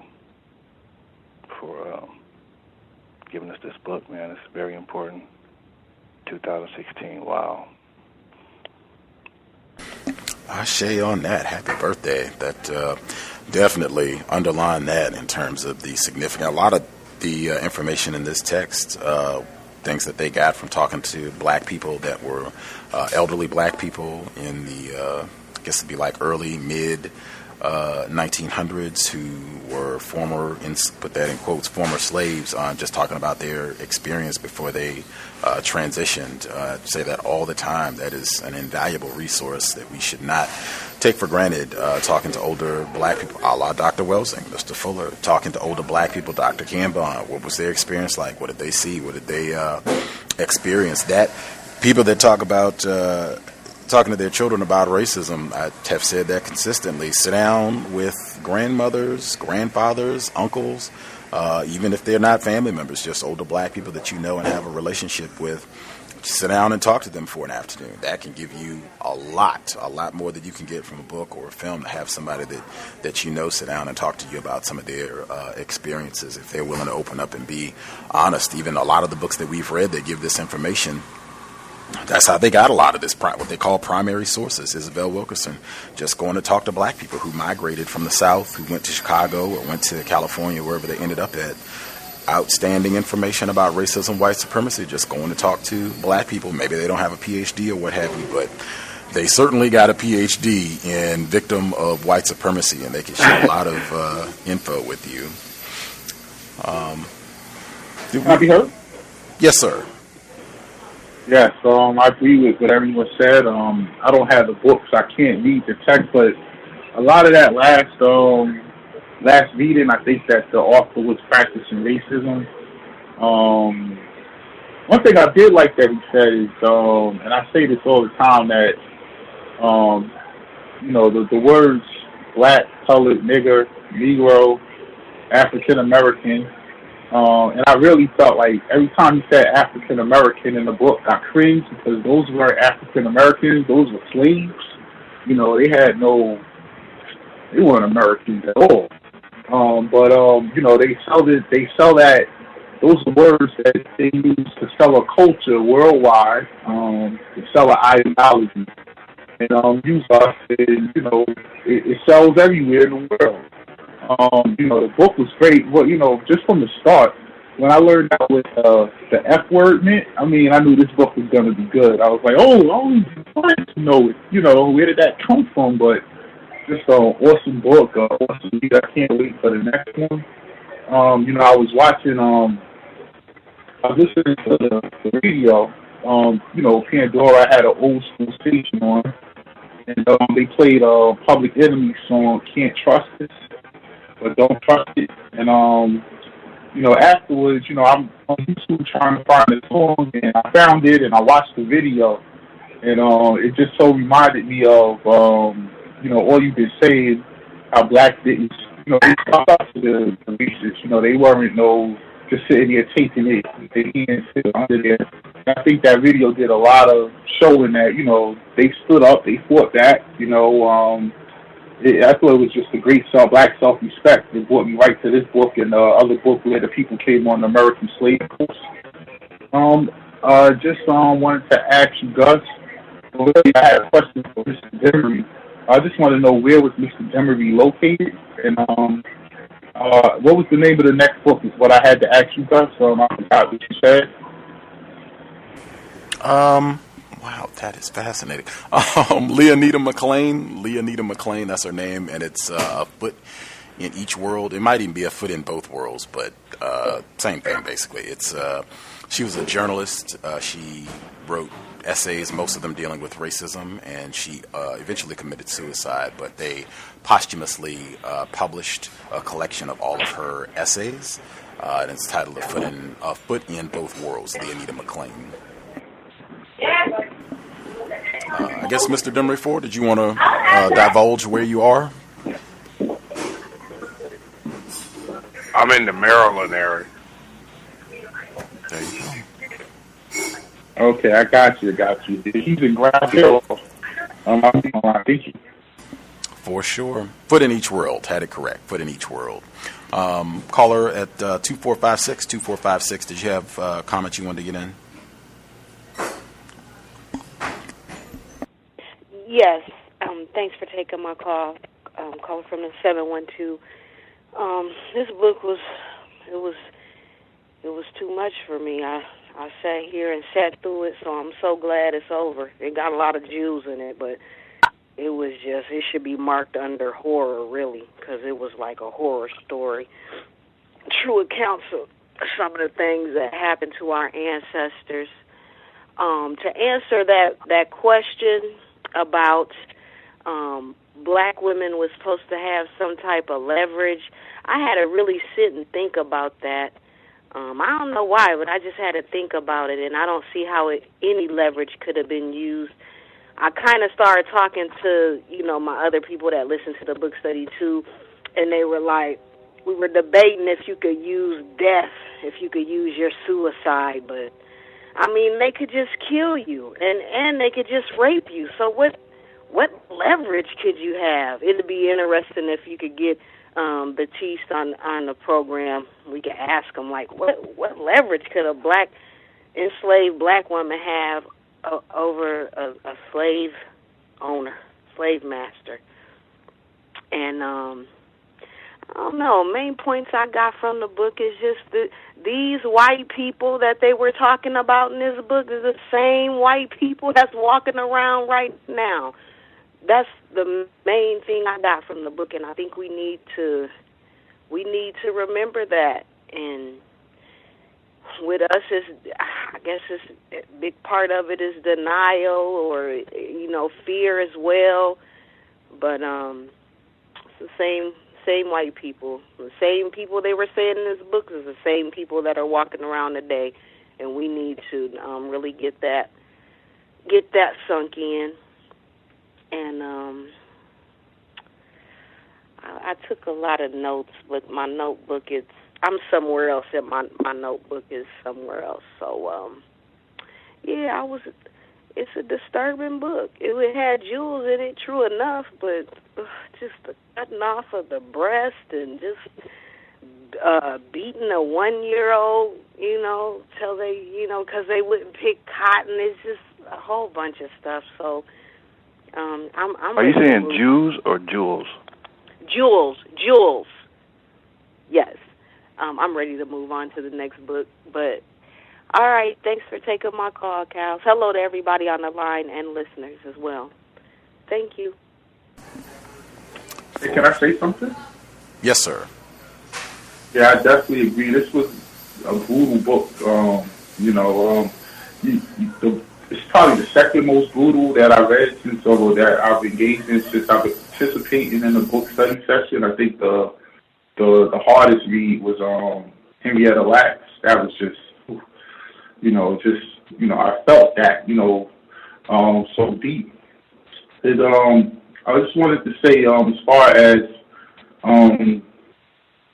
the slavery aspect goes, I just feel like the way it's always portrayed to us is like it was just a period of time, and get over it. And you look at all they built I mean, look at all the advancement in this country, all the buildings and everything that's been built. And this is all based off the back of slavery or the credit and the financial system that was built off of the back of slavery. And I've always said, I don't really think that we, forget the reparations, but, they owe us something. And not only the Americans, but all of the people that participated in bringing blacks to this part of the world. I mean, there has to be massive, for what we lost just in this one read. If you look at what we lost over the years or what we weren't able to gain as a result of slavery, and it's just, the only way we'll ever be on an equal playing field financially or with that type of security is if we do get some financial, restitution from these people, because they're not going to give it up any other way. And I think this book just really hit it at home. And like the Katrina book, when we read that because it was so detailed, I felt like this one was detailed. I think this should be a mandatory read, and for all black kids, just to see how it really played out, just to get it in the gist of the real system. And as for the women on the plantation, I was watching a movie. I reference this movie every now and then called Goodbye Uncle Tom. And they show how it gives the portrayal that black women on the plantation, if they were more, like they have no rights, so they can be raped at any time, but if they were more willing to play the role of the whore, be more engaging sexually, they were allowed to have certain privileges within the household that the other slaves didn't get. And I had said before that I agreed that they did get some type of, women did have some type of incentive. And I think it kind of shows out in the movie Django with Candy's there with his black female who, even though she's still a slave and it has no rights, but she has a lot more power over the other blacks than a regular black slave would have. And that's what I meant as far as women having a little bit of a leverage. And I mean, thank you. Right on. Can I say one thing? Yes, sir. Oh, sorry. I was just going to... Did you peep out the authors of American Slave Codes, how they said, how they referenced Afropop? He's written extensively. Like, he's a musician. He's written several books, like award-winning books on African musicians and all that, and tying that in with racism. Like, it reminded me of Gwendolyn Midlo Hall. I was just about to bring... She's on Afropop. They have major scholars doing major work on these African... on these black... I'm sorry, I said African, but on these black... And Afropop, if you guys ain't hip to Afropop, man, go to that site, and there's white people, man. They're doing major scholarship on black people. Like, they're learning the language. They're doing the history of different parts of the African American so-called diaspora and how this all goes. It's really incredible. Like you said, Gwendolyn Midlo Hall. I found out about her on Afropop and it's just amazing. I think that the title, "The Half Has Never Been Told," like I said, that was important. Is that we only get a certain portion of slavery, and the half hasn't even been told, man. Like it was a real codified system, So. I just was wondering if you had peeped that out, man. Like on Afropop, man. Like it's a lot of scholarship going down. White people are putting it down, man. So it's really crazy. Like if they saying that the half has never been told, we really don't know what was going on. And I think we downplayed the whole experience, man. Like we know it, but these are white people, man, serious scholars, man, saying that the half has never been told, that basically black people haven't really been studied like they like they would have been, and now they're coming out with all of this stuff, because people that's trying to go for reparations. Have you ever heard like of the Middle Passage, where they were saying like all these millions and millions of black people in the Middle Passage had died and stuff like that? They never bring up, that as much the African slave coast and the buy Negro signs and how breeding was going on. So like these numbers are even through this scholarship is changing, so that whole debate, I don't know, man. It's just I was just thinking like, let's move on. I think we really got to meditate on these works, man. The half has never been told in the African slave coast. Through all of what we've been hearing through the years, all these different arguments and whatnot, I think we don't want to move on too quickly. I think we really need to. It's so much that you can peep out just on, so much to meditate on and think about, and I think we need to meditate and think about some of these works that's coming out and what it means and how it's changing our paradigm from what we've been told and what we're learning now. And the half has never been told, so it's even more that we don't even know about. So, that's crazy. Like, I would agree. I would, I guess, for the people who accurately, I agree. The people that are saying, this was like a horror read, even though they, folks said it was constructive and what have you, and they got good information. I said it consistently. The American Slave Coast, the Sublets, white authors, they were on the program. I think that is a better book. Having read this book cover to cover and having read that book cover to cover, that is a better book, even though I'm not saying that there's anything wrong with this book other than the typical, things that we would point out from a white author. It references this book and it makes most, if not all, of the same points, black people being the bank and how this black people were the banking system. That was the financial system for this area of the world, for the whole world. In fact, that book, in my view, it might be a better book because it makes central the rape of black females is like the primary point of the book. And so it would be like this book, but that rape of black bodies being central as you go from like 1500 all the way through Civil War. It's roughly the same size. It might be a little bit bigger. But it is very, very good. It has a lot of detailed firsthand accounts. And I mean, he makes that argument by just going back and you get primary sources of white people talking about how raping black bodies, that is our system. That's how we're going to make money. Just continuing to rape black people and making them reproduce and then selling them or whatever else we want to do with the offspring. It is, and they're just linked. As I said, he references this book repeatedly in that one, and it's pretty much covering the same period of time and all that. I read them at the same time, so they'll be linked for me moving forward. But I would definitely recommend highly people check that book out and, as was just said, meditate on some of the things that are shared. You can even go back and check out the program where we touched on where they said that the rape of black people is fundamental to white culture. They both agreed to that on the program, and I would submit their book as Exhibit A. Some of the things quickly that stood out for me, reparations was brought up. They compensated white slave owners in Washington, D.C., setting aside $1 million to compensate them.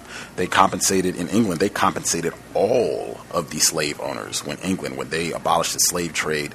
They all got compensation. That should be brought out when people talk about whether or not black people should get any sort of compensation, reparations for what we have endured, that the enslavers have been compensated. Surely, if you can compensate raping terrorists, surely you can compensate their victims and descendants. Not that I've said this consistently. That, to me, the whole reparations thing is, I see the logic in people saying that we, are deserving of something, but I just don't see how that would solve any problems if there's if racists are going to continue to terrorize us, you just have to update the reparations every 50 years or 20 years or what have you to take in all the abuse that has been doled out since the last round of reparations, quote unquote. The next thing, when they said that the slaves had to demonstrate to Union officials a disposition to work. I mean, that is astounding.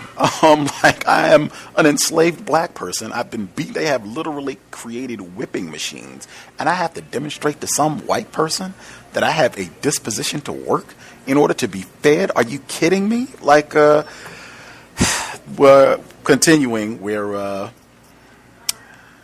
they said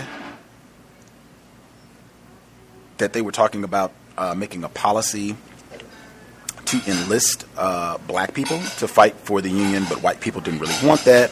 And he even goes on to say that many whites feared even more that Frederick Douglass had been right when he insisted that let the black man get upon his person the brass letters U.S., a musket on his shoulder and bullets in his pocket, and there is no power on earth or under the earth which can deny that he has earned the right of citizenship in the United States. That, I thought, was extremely important. Why would white people be fearful? We have this war, massive casualties, hundreds of thousands of deaths at a time where you did not have a massive population in the country. Who would be opposed to that? I don't want to go fight and die. I don't want my children to be sent off and fight. Let the niggers go. The fact that they did not want that, to me, says a lot about the depths of white supremacy, and that you see this sentiment play out for decades, where white people, we had Black Soldier Blues, the filmmaker, she was in Australia, no less, and she talked about how blacks in World War II, they wouldn't even give them guns. They had them sitting out to defend against the Japanese army with sticks.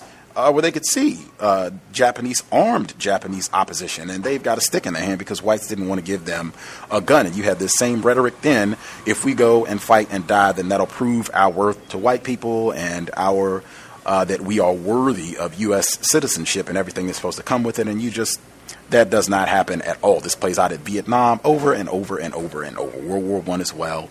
But I think, at least in my mind, that reveals a lot about what it means to be a white person, north, south, worldwide. Great pictures. Said again, they have some great pictures in this section as well.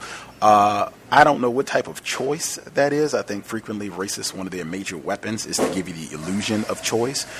You can choose Donald Trump, or you can choose Bernie Sanders or Hillary Clinton, where they say you can choose to go to the Bonnie Carey and do plantation labor, or you can serve in the U.S. Army. What kind of choice is that? To continue doing what I've been doing, slave work, or I can go fight and die in your racist Union Army? Are you joking? Continuing downward, says the soldiers drove us like cattle. Batty later remembered. Not surprised at all. I think Mr. Demery Ford talked about that. Black people, of course, are going to be given the worst tasks on these quote-unquote government farms and burying dead soldiers and what have you, making latrines where whites can go use the toilet. Again, great images, pictures. If you go to a library or a bookstore, it might be worth picking this book up just to kind of flip through and look at some of the illustrations. I had a round of applause when they talked about the enslaved white enslavers committing suicide once they lost the war. I thought it was interesting. He had no problem, Edward Baptist, he had no problem identifying Vice President Andrew Johnson as a racist who's been on undermining emancipation.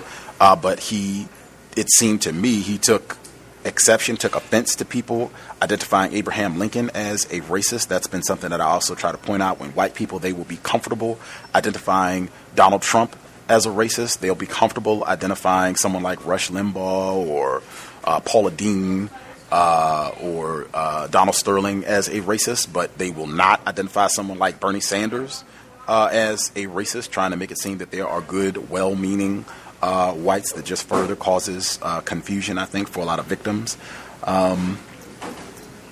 Let's see.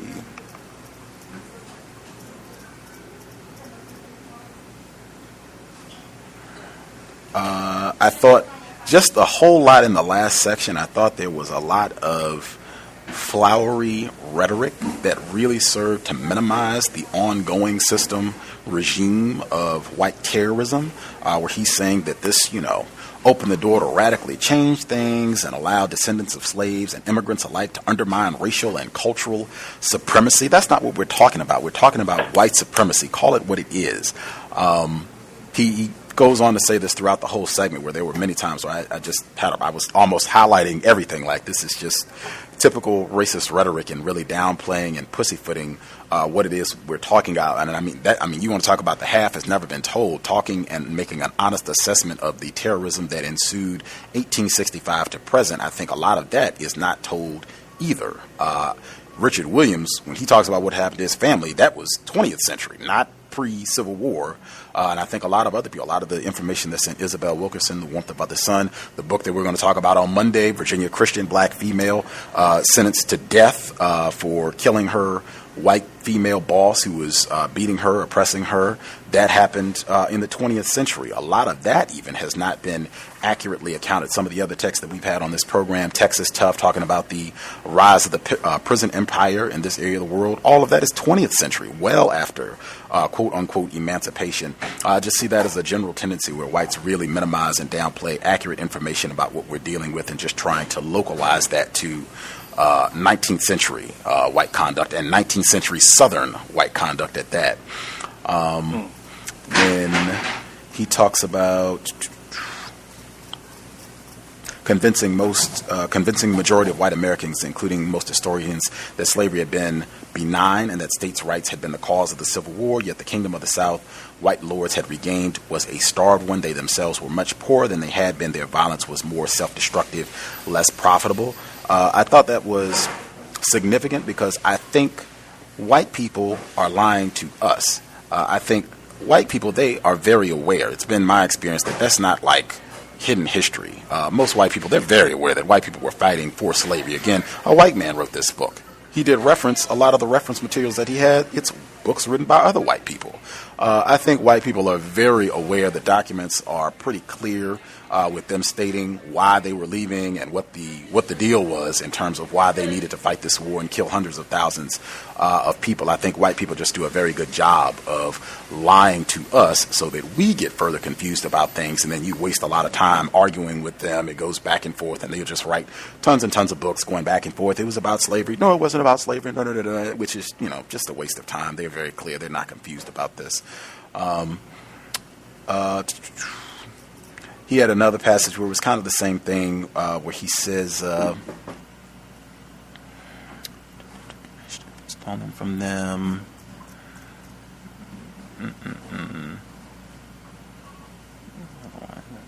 Yeah, I thought where he did at least make it clear in terms of black people not having the same amount of wealth as whites, regardless of whether they own slaves or not, being clear. And I would say not just vestiges of racism, white supremacy, but ongoing. When this, as I said, I think a great book to pick up after this one is Ben Tillman, Reconstruction of White Supremacy, where you see the continuation of that terrorism, whites bragging about killing black people and what have you. Glad that we covered that book before. I thought it was a pretty major act of racism, in my opinion, where he says, talking about black people, they changed the South and the United States and the world forever through the civil rights movement, and they built a tradition of community organization that eventually led the American electorate in an astonishing development to elect a black president who was the son of an African immigrant. As a political force, the solidarity that African Americans built while still enslaved remains impressively coherent. That, I thought, it is so astronomically inaccurate. Racists do this sort of thing when Mr. Fuller says that they will say false things to kind of inflate our sense of power. That, just those two words, talking about black people as a political force. Are you joking? Black people elected President Barack Obama? Are you joking? Are you just lying and trying to make me feel good? Like, yeah, we did that. Our political force was on display. If so, we have done a really poor job of exercising that political force the 8 years that he's been in office if we put him here. Certainly, I do not take that position. White people are responsible for him being there. I have no idea even what he's talking about, or anyone for that matter, to even utter a phrase, black political force, in this area of the world, it does not compute at all. My brain computer nearly exploded when that paragraph was read, and I felt like the whole ending chapter of the book was like, it was just filled with a lot of this just total racist nonsense, where maybe some black people would feel good, but I mean, I'm not about feeling good. We should be about truth. Accuracy. That's what's going to solve the problem, and this sort of just total racist folly is not going to help us solving problems. Lying to ourselves about the amount of power that we have in relation to white people. 1860, 1960, 2160. He had another portion that was at the top of the same page where he says, black people talking, make sure I get the whole thing, where he says, a precedent that would grow in leverage as the century, that word again, leverage, as the century went on and the United States found itself up against enemies eager to point the hypocrisy of first-class language and second-class practice of civil and political equality. They, talking about black people, with white allies, created in the form of abolitionism the ideological template of American descent, of progressivism, of the faith that social change pursued with a religious zeal could make America truer to its ideal self. I think Ross brought this up as well, and I thought that was the whole point of the book, Slavery and the Making of American Capitalism, that is what this area of the world has been fundamentally about, raping, pillaging black people, and divvying up their bodies for white dominion, white power. I thought that was the whole point of the book, so I didn't agree with that either, and I just felt that was in line with the whole racist rhetoric that kind of concluded the text. I think I'm satisfied wrapping there. We did our 3 and extra. If anybody have, a concluding thought, anything they needed to make sure they get in before we wrap things up? Yes, I did. I was thinking about the section that Mr. Denley brought up in regards to Liza, where it says on page 401, because Liza had been in the Confederate zone, the proclamation officially freed her.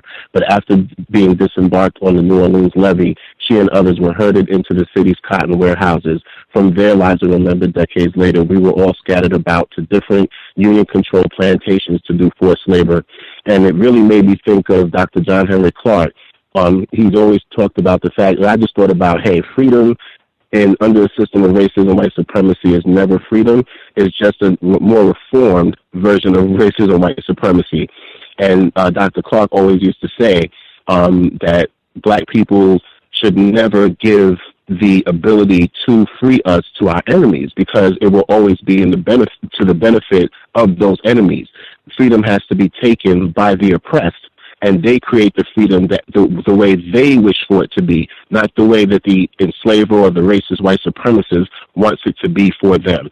Also, I thought about what you and 909 was talking about, and again, congratulations to your relative, about really tapping into speaking to your elders, because in my family it was really interesting.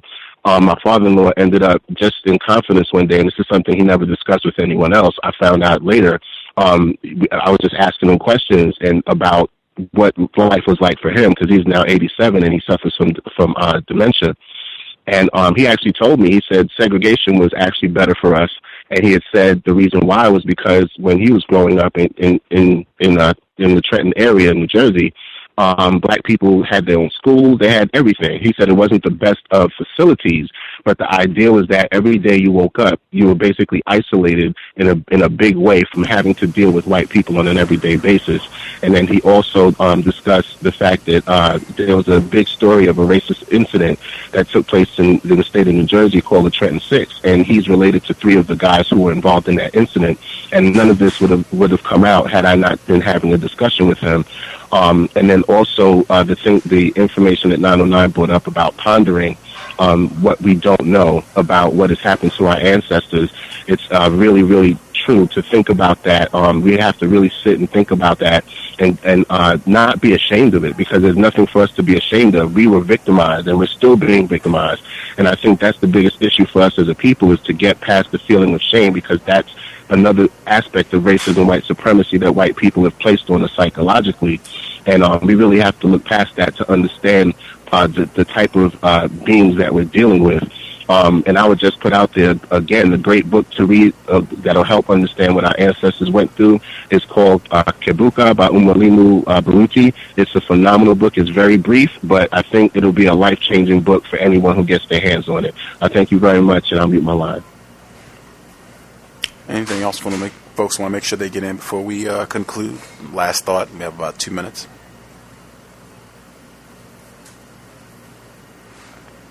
I love that word leverage as far as understanding racism, white supremacy. It really is, I was going to say, when I think of leverage, I think of like a crowbar. I just was wondering if people really understood like leverage, like in the flesh and blood sense, where, it's white people have used leverage. I don't know. I guess I want to say like logical fallacies. Like when you read in, I know Thomas in New York, he always brings out like some of the. He's like, they're pricing white supremacy right there and stuff like that. Being able to recognize some of the logical fallacies that you brought out as far as political force and all that stuff that they put in. I don't know who they write that stuff for, but.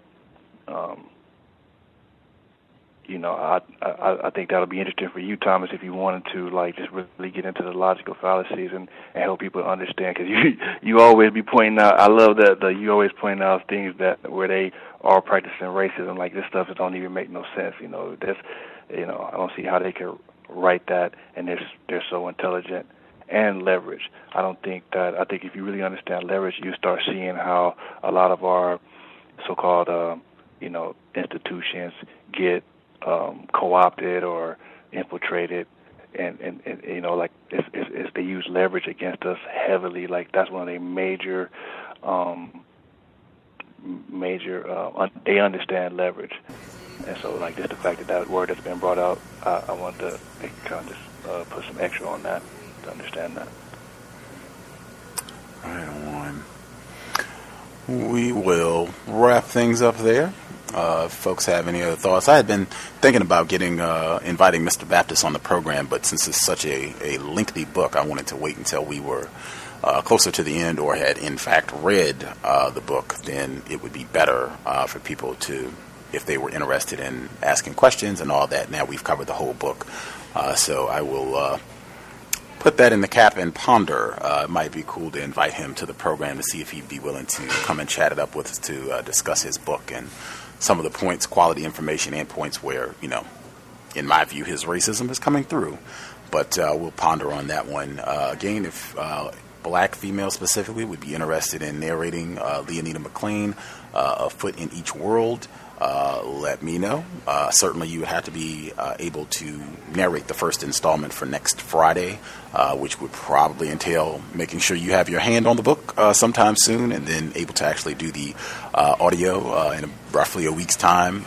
You can drop me an email, untiljustice@gmail.com, if you are interested. If not, I will do the reading for next week, but I'm pretty sure, I'm about 85% certain that'll be the book that we start next Friday. With that, we should be here tomorrow. Compensatory call in 9 p.m. Eastern, 6 p.m. Pacific. We'll catch up on news events from the last 7 days. We should be here on Monday. I mentioned Virginia Christian, a black female who was given the death penalty for killing her white female employer in Virginia. This is in the 20th century, and they actually start the book talking about Nat Turner. This is in Virginia, but talking about how that was still weighing on the white Virginian mind in the great Commonwealth. And how they thought about black people and making sure, we can't have a repeat of 1831 Virginia, Southampton. But the white author, this book on Virginia Christian, Forsaken, he will be with us Monday. Now, the book that he wrote is fiction, but it is obviously based on actual historical events. So looking forward to that.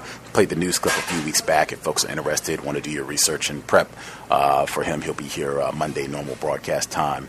If you have any questions, gripes, complaints, suggestions, drop an email untiljustice@gmail.com. Thanks for all the folks who tuned in and participated. I hope the months really that we invested in this book, I hope it has been of some benefit, and you got some constructive details that you can share and utilize, help you get a better grasp of racism, white supremacy, what it means to be white. With that, Creator, we ask that you help us remain patient with other black people, victims of white supremacy. We ask that you help us remain patient with ourselves. Remind us to demonstrate the highest levels of black self-respect at all times, in all places, each and every time we are in contact with another black person. It has been time. Replace white supremacy with justice immediately. Cal signing out. Thanks all for tuning in. Nigga, you so brainwashed. I'm a victim, brother. No problem. You're a victim. I'm a victim of 400 years of conditioning. Shut up. The man has programmed my conditioning. Even my conditioning has been conditioned.